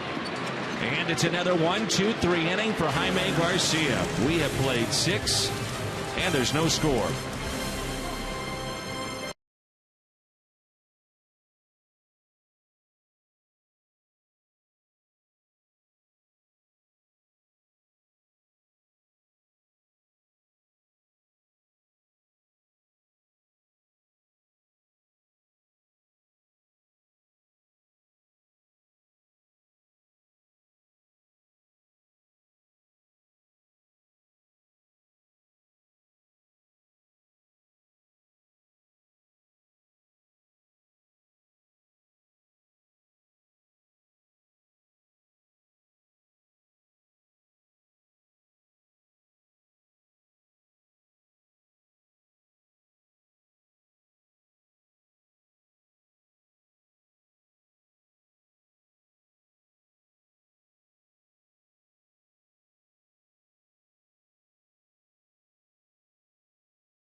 Honda dealers will donate $1,000 to the Make-A-Wish Foundation.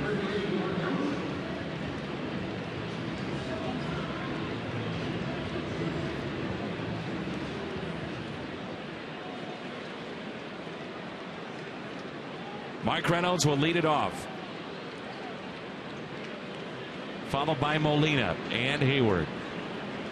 No scores. 7th inning rolls in. Mike Pelfrey has walked 1. He has struck out 2 and allowed 3 hits. Reynolds, check swing, went around. Strike 1. He is lined out to short. The Cardinals' best threat this afternoon. Runner at second was Carpenter, who had doubled that inning. And Reynolds hit a screamer to short to end the threat.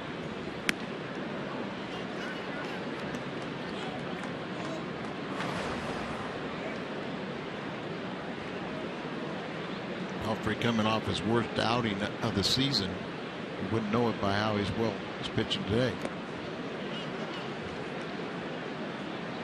He allowed 8 runs on 11 hits with 3 walks and no strikeouts in 3 2/3 innings. It was against Texas on June 13th.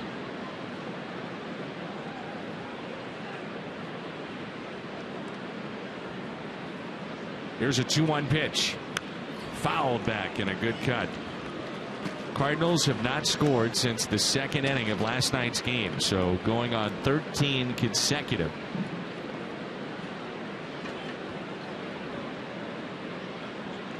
Had a couple chances in the 8th and 9th, but couldn't push and run across.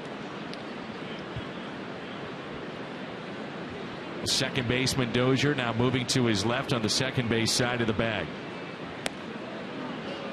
That's interesting because it tells you they believe Reynolds maybe sacrifices strikeouts to put the ball in play and go the other way. Well, we had talked about that's what he's been doing with the Cardinals, is taking a little more of a 2-strike approach and trying to put the ball in play to cut down on those strikeouts. 3-2 is popped up. There's your second baseman, Brian Dozier, on the outfield grass.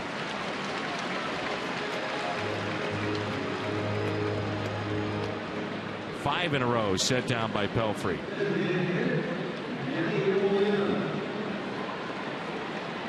Molina has singled and also flied to right. We're talking about the last time these two teams met in the regular season. Only Yadier Molina and Mauer are left from those teams. And boy, it's been a lopsided, the difference between Molina in this series and Mauer in this series. All Molina. And Yadi hits it out of play. 0-2 the count.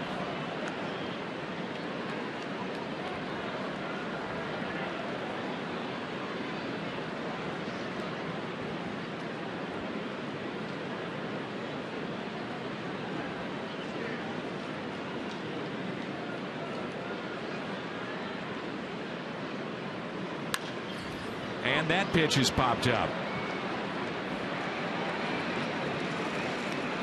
2 down. Now with that one, Molina is now 6 for 13 in the series, and Mauer is 1 for 14.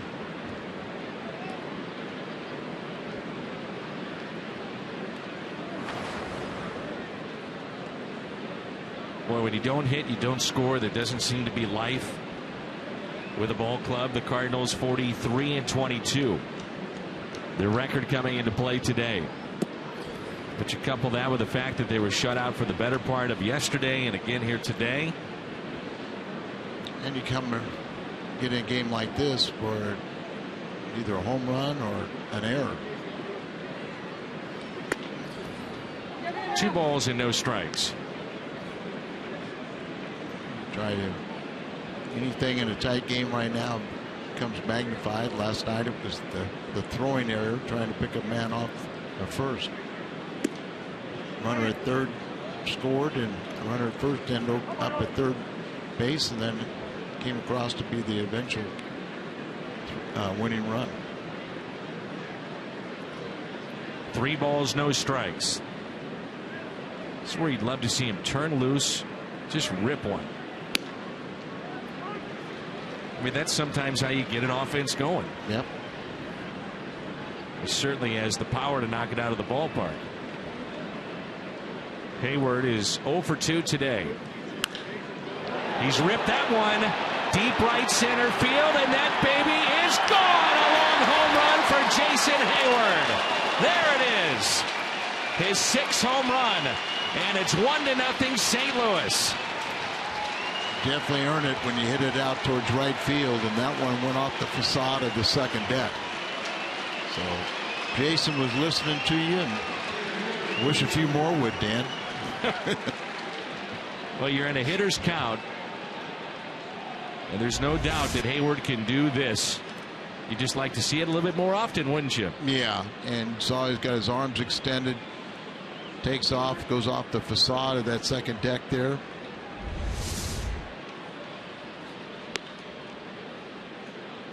So a 1-0 St. Louis lead. Now on Monday we saw back-to-backs for the first time for the Cardinals this year. The 3-1 pitch. And that baby was launched. Suzuki out to talk to Pelfrey and remind him that, hey, this game isn't over. Way to go, Honda dealers. Jason Hayward just helped the Gateway Honda dealers donate $1,000 to the Make-A-Wish Foundation.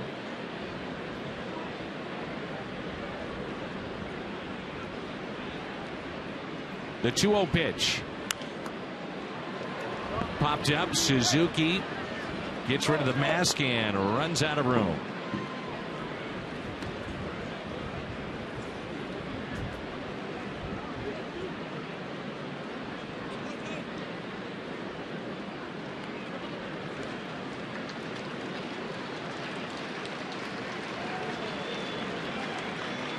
The way things are going with Hayward, you just had a feeling that may be coming. Cardinals certainly needed it. 2-1 pitch. 2-2 on Borges. Twice has grounded out to short.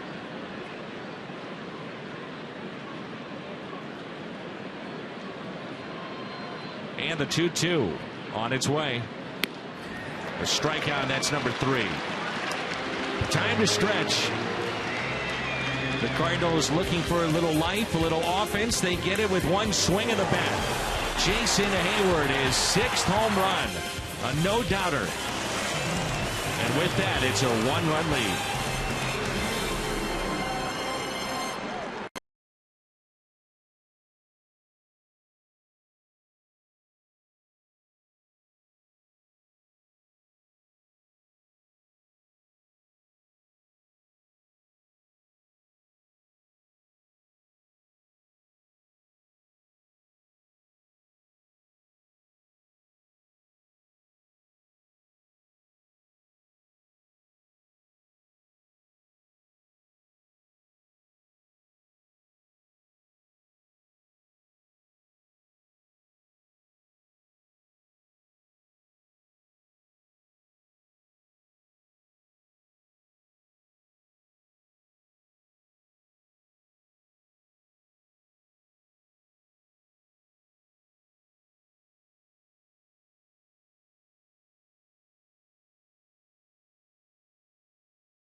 One to nothing Cardinals.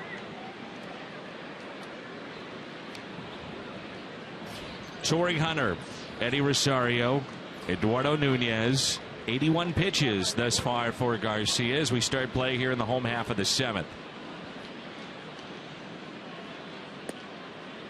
Hunter showing bunt, takes a strike. Carpenter is guarding the line at third.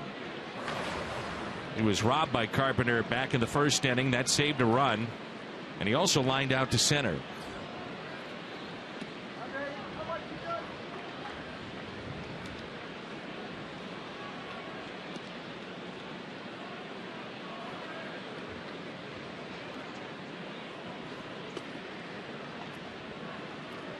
Big gap in right center field. The 1-1 pitch. That's that pitch to right-handers that you see that Garcia just turns over, tails away. Yeah. Got his cutter, slider coming in on the right-handers, and then he turns the ball over a little bit on the changeup to go away. And even his fastball, a little fingertip pressure, you put a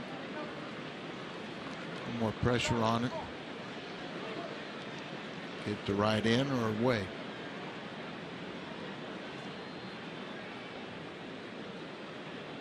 The 2-2 pitch. One to go inside, hit his spot a little too much in, and now a full count.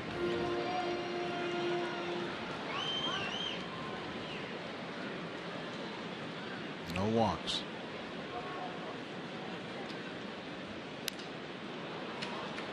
That caught the home plate umpire, and Tony Cruz checking on him.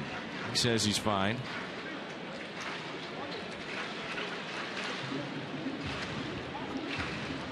Mentioned that Cole Hamels scratched from his start tomorrow night. Felipe Almonte will get the start for the Phillies in game 1 of the series against the Cardinals. Tyler Lyons going for St. Louis. And it's a leadoff walk. Just a bit high. Tuesday, June 30th, continue the celebration of the 1980s Cardinals teams. That night, 25,000 fans, 16 and older, take home a replica of the 1982 World Series trophy. Get your tickets at cardinals.com/promotions. Get the bullpen. Saw the final pitch there, and the walk was up. Last inning, we saw quite a few pitches that were up in the zone. Rosario is 0 for 2. Diving stop by Reynolds. Now a race to the bag. A dive there and got him.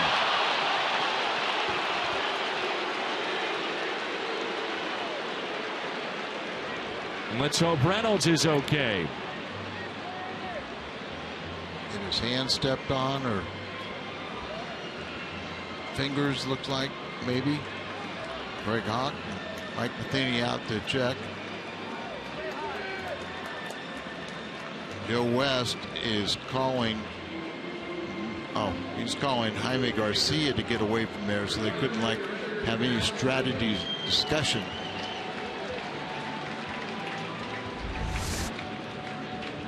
Dives for it here, and then now it's a foot race. You see his bare hand.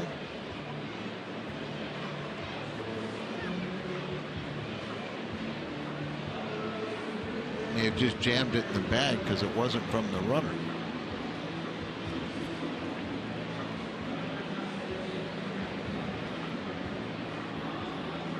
And this play is under review. We may see it overturned.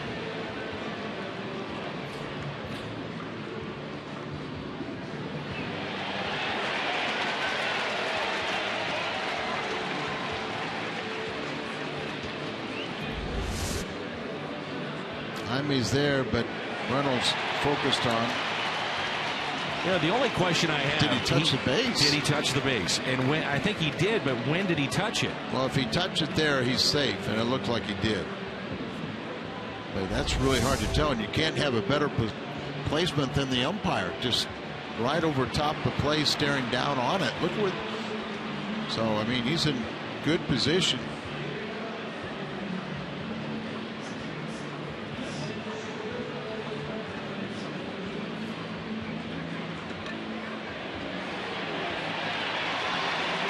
The fans are seeing it here on the video board. They're seeing it with their hearts, I'm sure. But it's tough to tell when he touched the bag. Right. I think that's the only question, because he beat him to the bag. Right. So,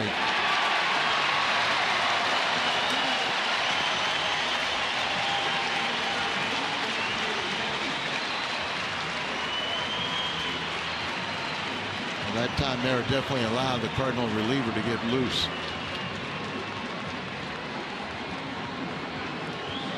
Mike Matheny now will walk out to the mound,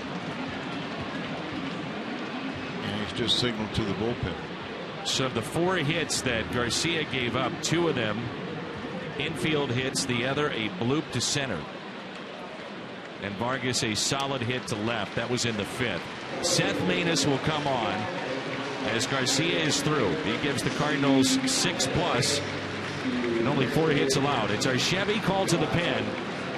Main is coming on when we come back.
He has 6+, 4 hits. Hayward a home run. Pelfrey 7 innings, and Joe Mauer is hitless in this game. Seth Maness comes on. He's got runners at first and second. Nobody out. Garcia, by the way, was taken out of the game and went straight to the clubhouse. You could see he was frustrated at being taken out, or in what transpired this inning, one or the other. Well, Seth Maness is the best in baseball in inducing ground ball double plays. So Hyundai pitch arsenal, you'll see that. Just concentrate on the changeup and the sinker. Induced 31 double plays 2013. Nunez gets the bunt down. Maness to first for the out. Covering Colton Long. Now runners at second and third and only one out. He threw that pitch. Seth threw the pitch with his shortstop at second base. Step off when you see that, but he went ahead and executed. Didn't matter with the bunt on.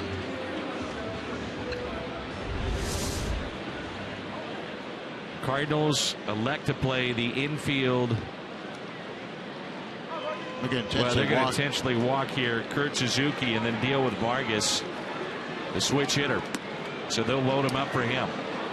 He has one of the 4 hits today. Yeah, part of the reason here, in my mind, is the fact that Seth is so good at getting double plays. They'll create the double play situation by putting the runner on, or you got to force out at all bases. But Seth, as mentioned, since 2013 when he came to the big leagues, has induced 31 double plays to lead the major leagues.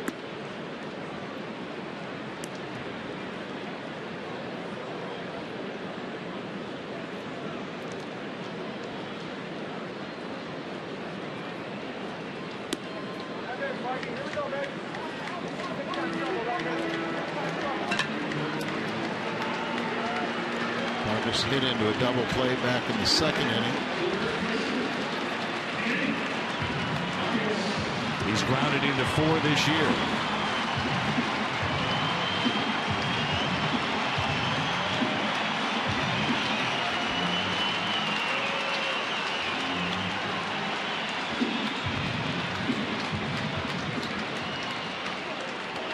So the bases are loaded. Started with a walk to Tori Hunter, then an infield hit for Rosario.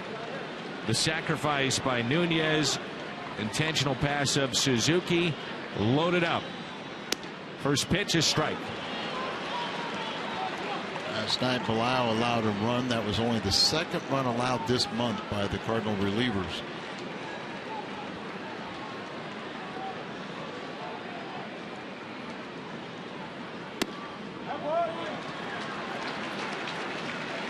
The other reason you can afford to do this, Seth Maness has allowed 1 walk this year. You know, you load him up, you put that pressure on him. More times than not, he's throwing strikes. The 1-1. There's your ground ball, and there is your double play. What a job by Seth Maness.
Sports Midwest, we head to our studio in a Bomberito Sports Update.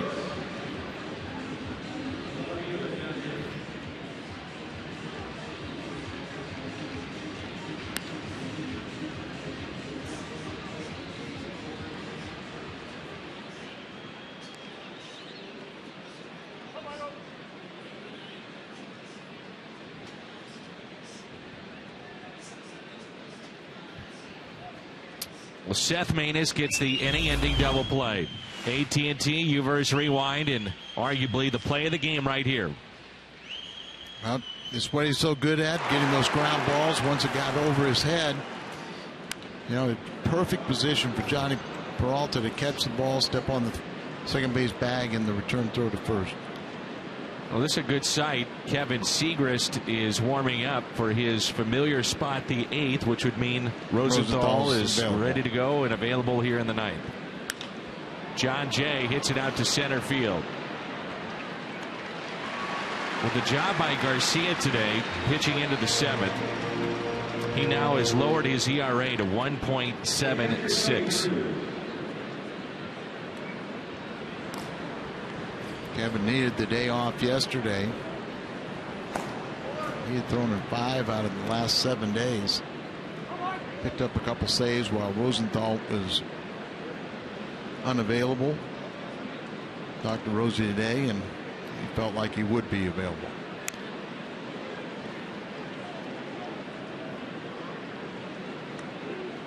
Tony Cruz done a nice job today guiding Garcia through the 6 innings, and then Maness coming on to get the key outs in the bottom of the 7th. We play here in the top of the 8th. Pelfrey with pitch number 102 of his afternoon. Popped up. Vargas, 2 down.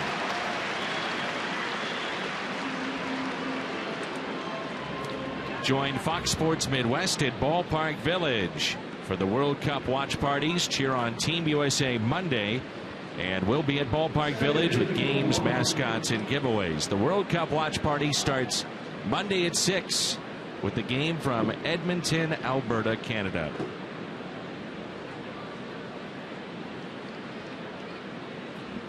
Colton Wong with a ground ball hit to short. Pelfrey. He's done his job. He had one mistake. That was the home run he gave up to Hayward. We head to the bottom of the 8th, and it's 1-0.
Is brought to you by Budweiser. Make a plan to make it home.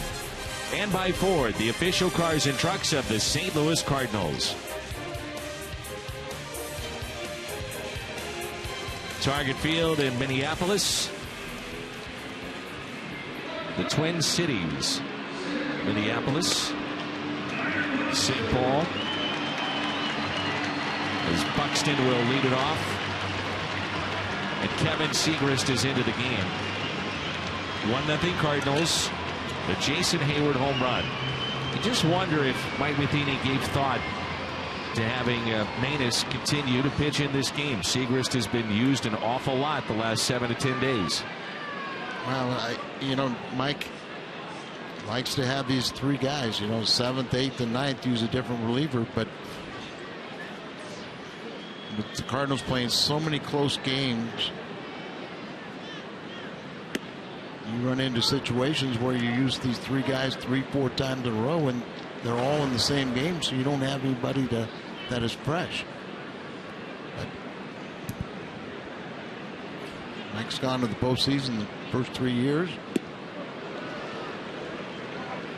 League Championship Series all 3 years, and with the best record in baseball, he's doing a lot of things right. 0-2 the count. Segrist picked up a couple of saves for the Cardinals with Rosenthal out. Now in his familiar spot in the 8th inning. Here's the 0-2 pitch. Cardinals are hoping to get Jordan Walden back by early July.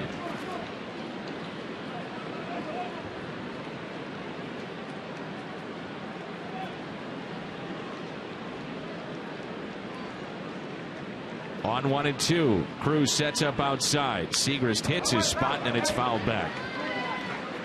Buxton is flied to right, grounded out to third. The Cardinals, with Manus and Garcia leading the way, have given up no runs and only 4 hits.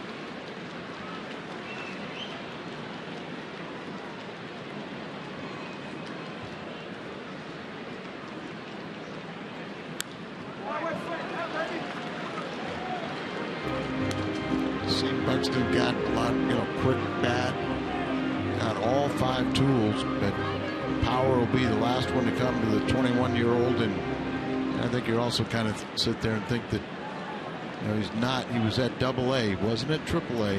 Here comes the slider.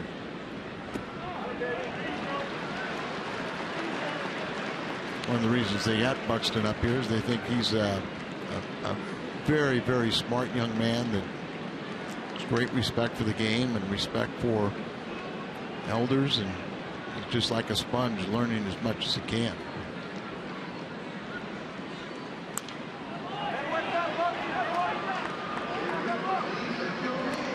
And the fact too, they also needed him because they got a couple injuries to 2 outfielders on the DL.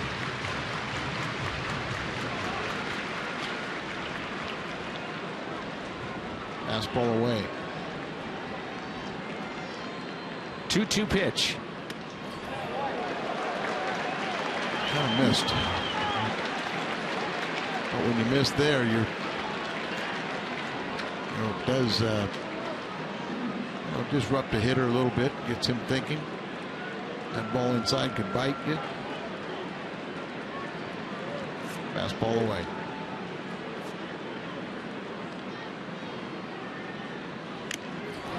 And it's held on to by Cruz. Good battle there with Segrist and Buxton.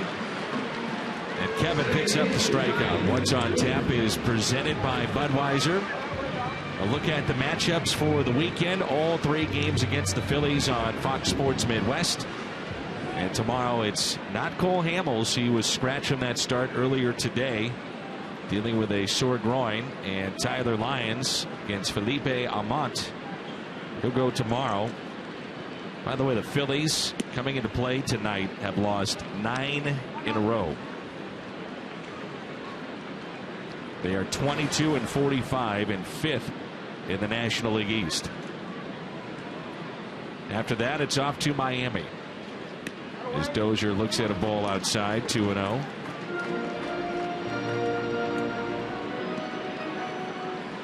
Miami is 13-16 under new manager Dan Jennings. Here's a 2-0 pitch. Be careful. Dozier with 13 home runs, hitless today with a walk. He's 0 for 2.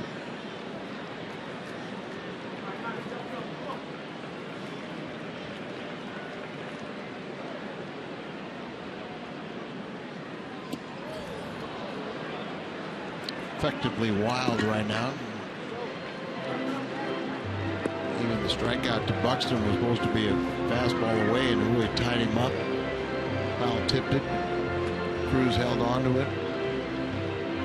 Make it uncomfortable for these hitters.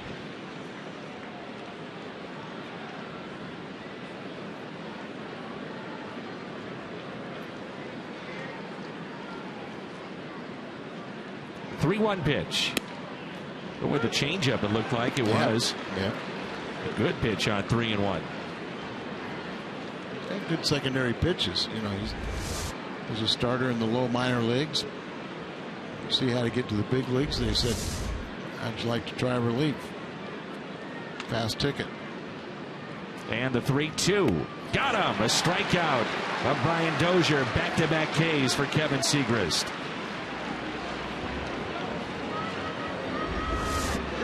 You get those secondary pitches. You know, you throw the pitch once or twice for a strike, then you get guys thinking about it.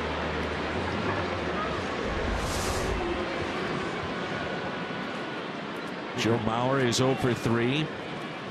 Segrist done a real good job of being able to get in on the right-handed batters.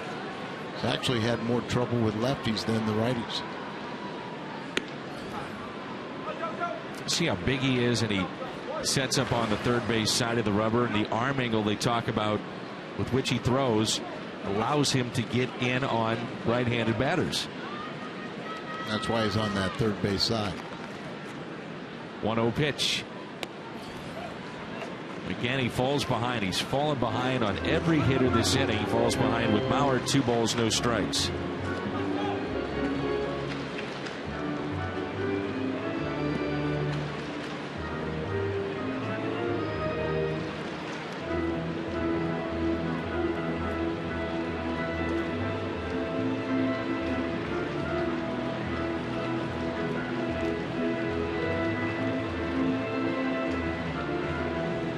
DH in a day, but it's such an important part helping these pitchers.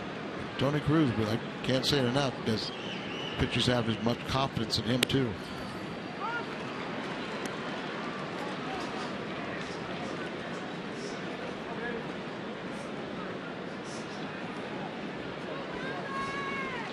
easy being a backup to Yachty, who's an Iron Man back there. The 2-1 pitch. Now it's 2-2. Crowd today of 34,648. 3-4-6-4-8.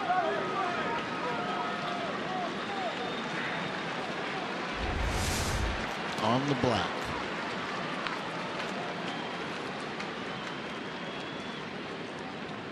The 2-2. Bauer chops it foul.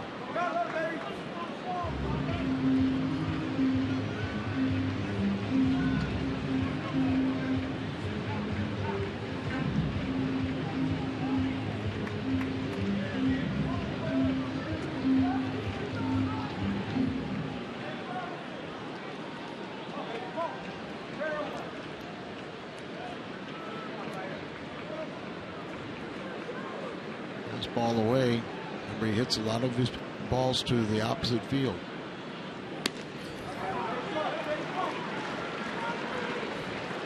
You have to believe that your strength is, even if it matches up the strength of the hitter, the pitcher has to believe that he's still in command and throw to your strength. Bang, pass ball away. The 3-2 pitch. Pulled foul. The 3 plate appearances today. Mauer was robbed by Borges with a sliding catch in the first inning. He's grounded to short and grounded back to Haime Garcia at the time in the 6th inning. Garcia gave the Cardinals 6+. Manus needed 8 pitches to pitch out of a jam with 2 on and nobody out. And now it's Segrist, a strike away from striking out the side. In the air, out to deep left field. And Mauer has tied it.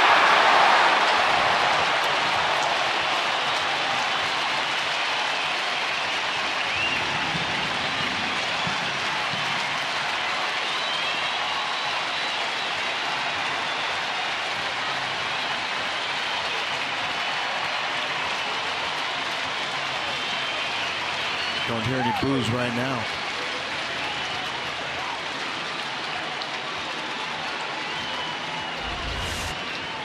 He likes to go to the opposite field now. Ball up a little bit, and he hits it into the stands. Hit his first home run of the year. It was beat the Pirates. Right there, he's tied the game against Segrist. Cardinals will go to their pen.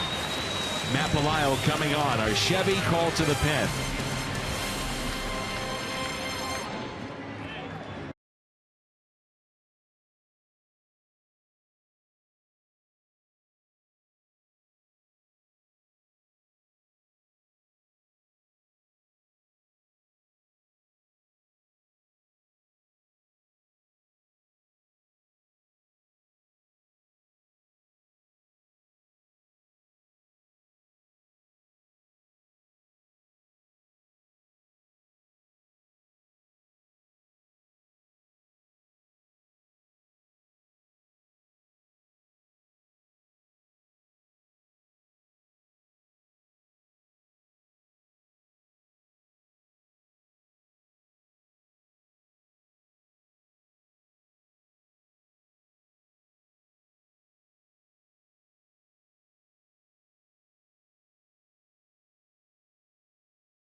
And this time it's a costly one. Joe Mauer has tied the game up. It's 1-1. Here's Trevor Plouffe. We saw Belisle last night. He's pitched very well overall this season. 28th appearance, 2.25 ERA, only 11 walks. Plouffe is 1 for 3. This is Belisle's third game in a row he's pitched. We haven't seen Villanueva, Mitch Harris at all this entire week. So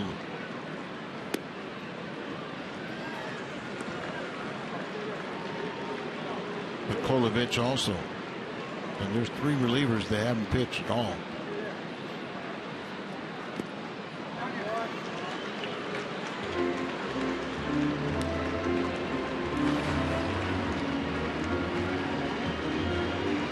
Plouffe, an infield hit, grounded to short, grounded to second. He's ahead in the count here, 3-1. He has 9 home runs, and now he is the go-ahead run at first base with that walk.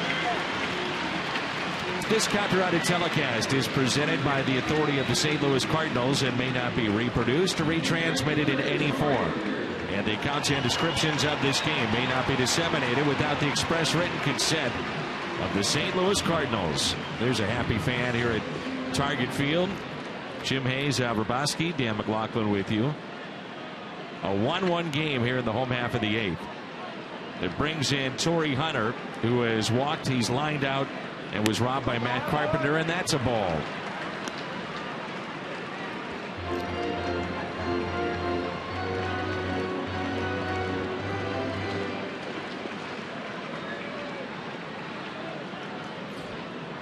Randy Show warming up for Cardinals. Schott is getting loose, you would assume, for Rosario, who's on deck. And that's a base hit into right field. They will not test Jason Hayward. And we talked about you could have had Manus start the inning, then you get to Mauer and use Randy Schott, but Randy Schott will be used in this spot here following the walk and base hit. So rough outing for Belisle. And Schott coming on. He'll face the left fielder Eddie Rosario. Does Paul Molitor want to counter with a right-handed batter off his bench? He does have Shane Robinson. He does have Eduardo Escobar, switch hitter. Chevy called to the pin. We'll get it all settled when we come back.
Twelve innings. He's given up 9 hits. He struck out 8. Now the fans come alive with the go-ahead run at second base.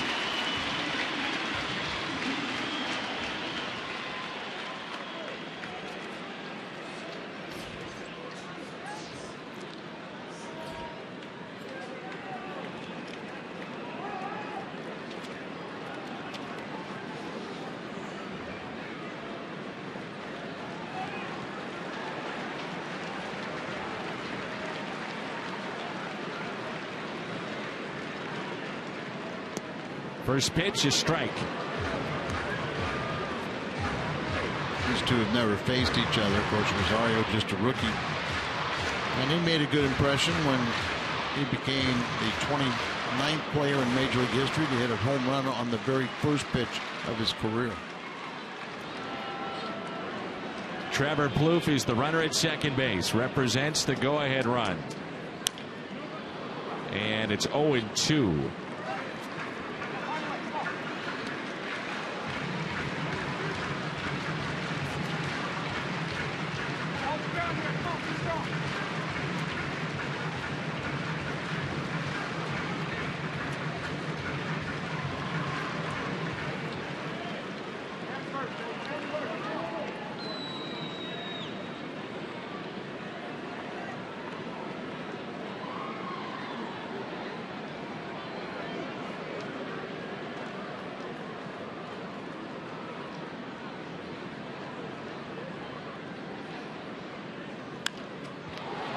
Fly ball out to left, battling the sun. It's Jay, and he makes the catch.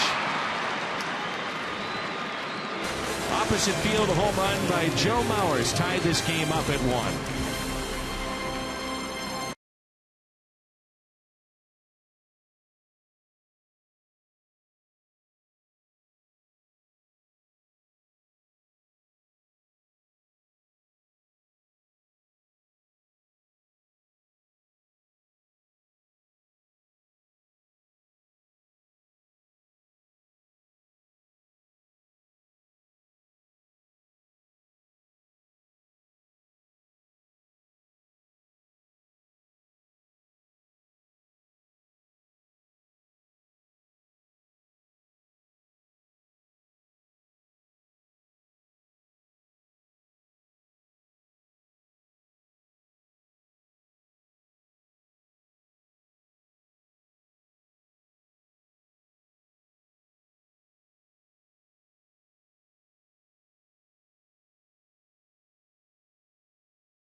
First appearance for Blaine Boyer, the former Cardinal with St. Louis. Brief time in 2009.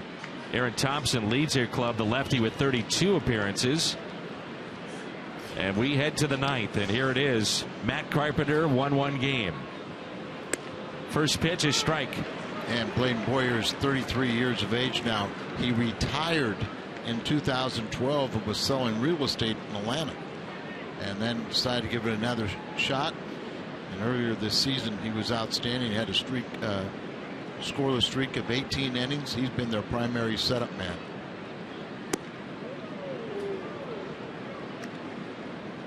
One ball, one strike.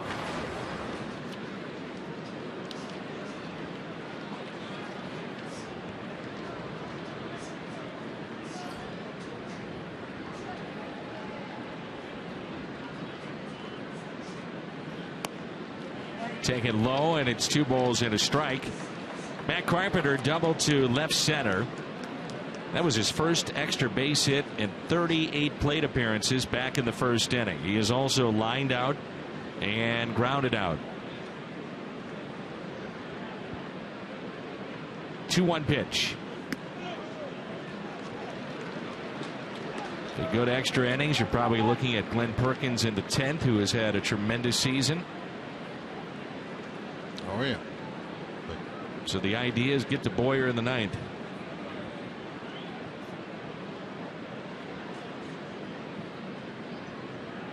Three-one pitch to Matt Carpenter. Here she comes. And Carpenter drives it into deep right center field. And that ball is off the board in right center. And Matt is at second base with a leadoff double. The ball is 23 feet high. And in many places that ball is gone. 2 doubles today. That's 20 on the year for Matt. And another extra base hit, or multi-hit game. What, 26 now?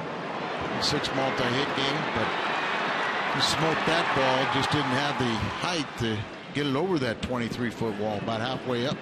Oh, we look higher than that at the top. There's Johnny Peralta. He is 0 for 3.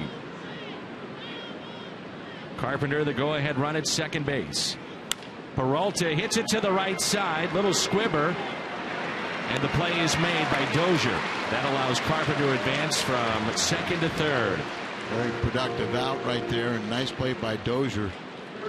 Skimming along the line, pick up that little scooter.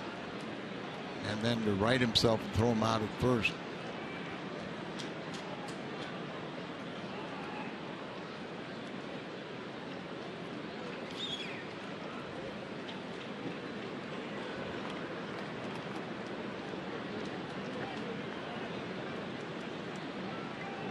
Infield is drawn in for Mark Reynolds.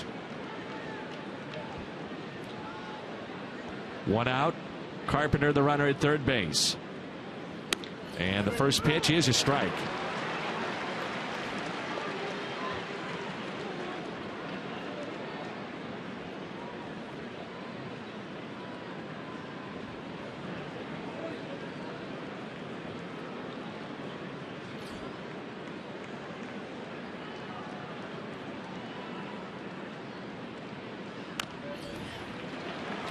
Balls behind, 0-2. Reynolds today is lined out to short. He struck out in the fourth and popped out to the second baseman.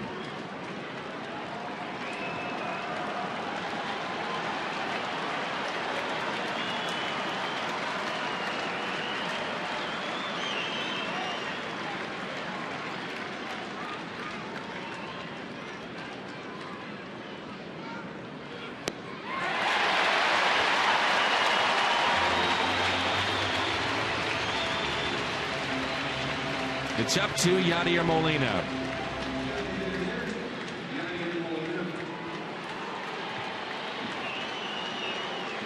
Molina is single off the shortstop's glove. That's Nunez. Back in the second inning. He is flying to right and popped out to second. Boyer, a huge strikeout with a runner at third and only 1 out. Yadi 3 for 5 off of Boyer. Big gap in left center. First pitch to Molina. Popped out. Yadi slams his bat. Boyer slams the door.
Take over for St. Louis. The Cardinals waste a golden opportunity. A leadoff double by Matt Carpenter. Peralta advanced him to third base. And then it was Reynolds a strikeout with one out. Molina flied out to right. So Villanueva is in. And the bottom of the ninth rolls in here at Target Field in Minnesota. Boy, he did quite the job to escape last inning, but now it's up to the Cardinals to counter with Villanueva. His last appearance was on June the 8th. That's the same for Zikolovich and Mitch Harris. They all pitched in that game at Colorado. Villanueva went 2 innings, allowed 4 hits, 1 run, no walks, a couple strikeouts. He's got that ERA, great ERA, .75. He's been a lifesaver for the Cardinals. Remember, if Haime Garcia would have broke with the team out of spring training, probably wasn't no room for Villanueva. He's been like the extra innings guy. He's the long man. And here he's pitching in a tie game. Eduardo Nunez will lead it off against Villanueva. Will that roll fair? It does. Villanueva bare hands and makes the play. Boy, that's a crazy play there. Off the end of the bat, spinning. Started out in foul territory, then rolling fair for the out. It rolled like it was hit. We've seen that before, haven't we? And you guys got to be careful with, ball anywhere near that foul line. You never know whether it's going to stay foul or turn and go fair like this one. Very awkward the way Villanueva afterwards. Yeah. Notice the same thing, how he got up. And Yadi even, when he kind of rolled across the foul line, Yadi even made sure that he was okay. Cruz again. So used to Yadi with it's like every day. And even Carpenter had a visit. But he said he's all right. Very slow to get up. Regardless, here he is against Suzuki. That floats in for a strike. 70 miles an hour from Villanueva. Kurt Suzuki is 1 for 2. Was intentionally walked back in the 7th in a move that paid off for the Cardinals to load him up, and then Maina's got a double play.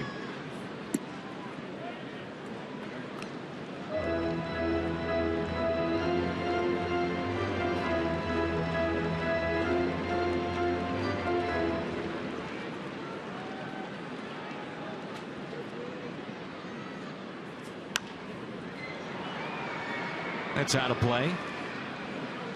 Throws so many off-speed pitches that when he throws that 89, 90 mile an hour fastball, it jumps on these hitters. And he really knows what he wants to do out there. Master of changing speeds and keeping you off balance. One ball, 2 strikes.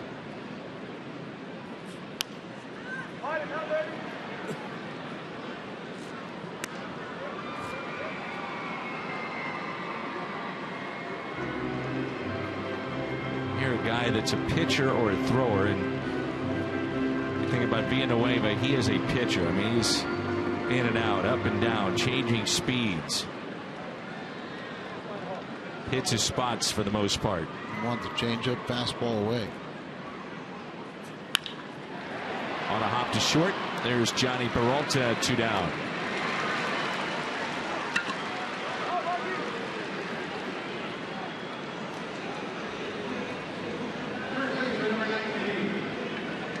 Well, Kenny's Vargas would love to atone for the previous at bat he had in the 7th. Bases loaded, 1 out, and bounced into a 6-3 double play to end a threat.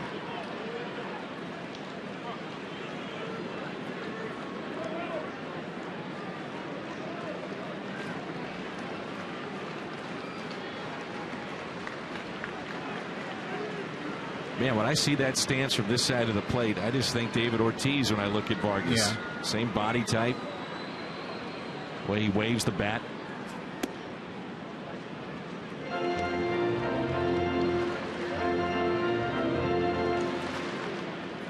think he'd be very happy to have the same career, wouldn't he? Oh, I'd say. That'd be a long line. 1 ball, 1 strike. Many forget David Ortiz was with Minnesota before his great run in Boston. It continues even today.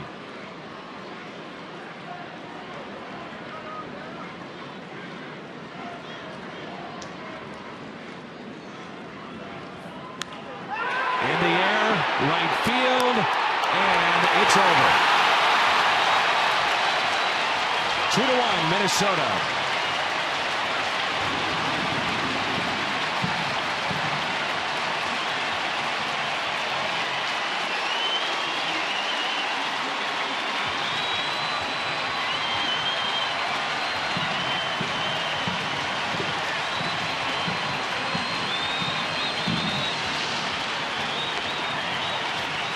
I'd say he atoned for the double play. I'd say it's a lot more fun when you're watching the Cardinals celebrate rather than an opposing team. Well, hanging breaking ball looked like to Kenny's Vargas. Knocks it over the wall and right for his 4th home run. It's a game winner, and Minnesota wins it by the score of 2-1. With 1 home run hit today, a total of $12,500 was raised for prostate cancer research. To make a donation, you can go online to homerunchallenge.org. So Vargas, the game winner.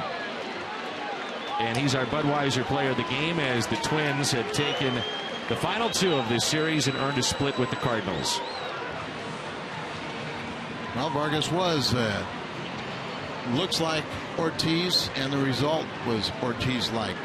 Cardinals really struggled for offense, and they let another one get away after a good pitching performance. Post-game show coming up. All the highlights, news, and stats from around Major League Baseball. Vargas, the game winner, 2-1 the final.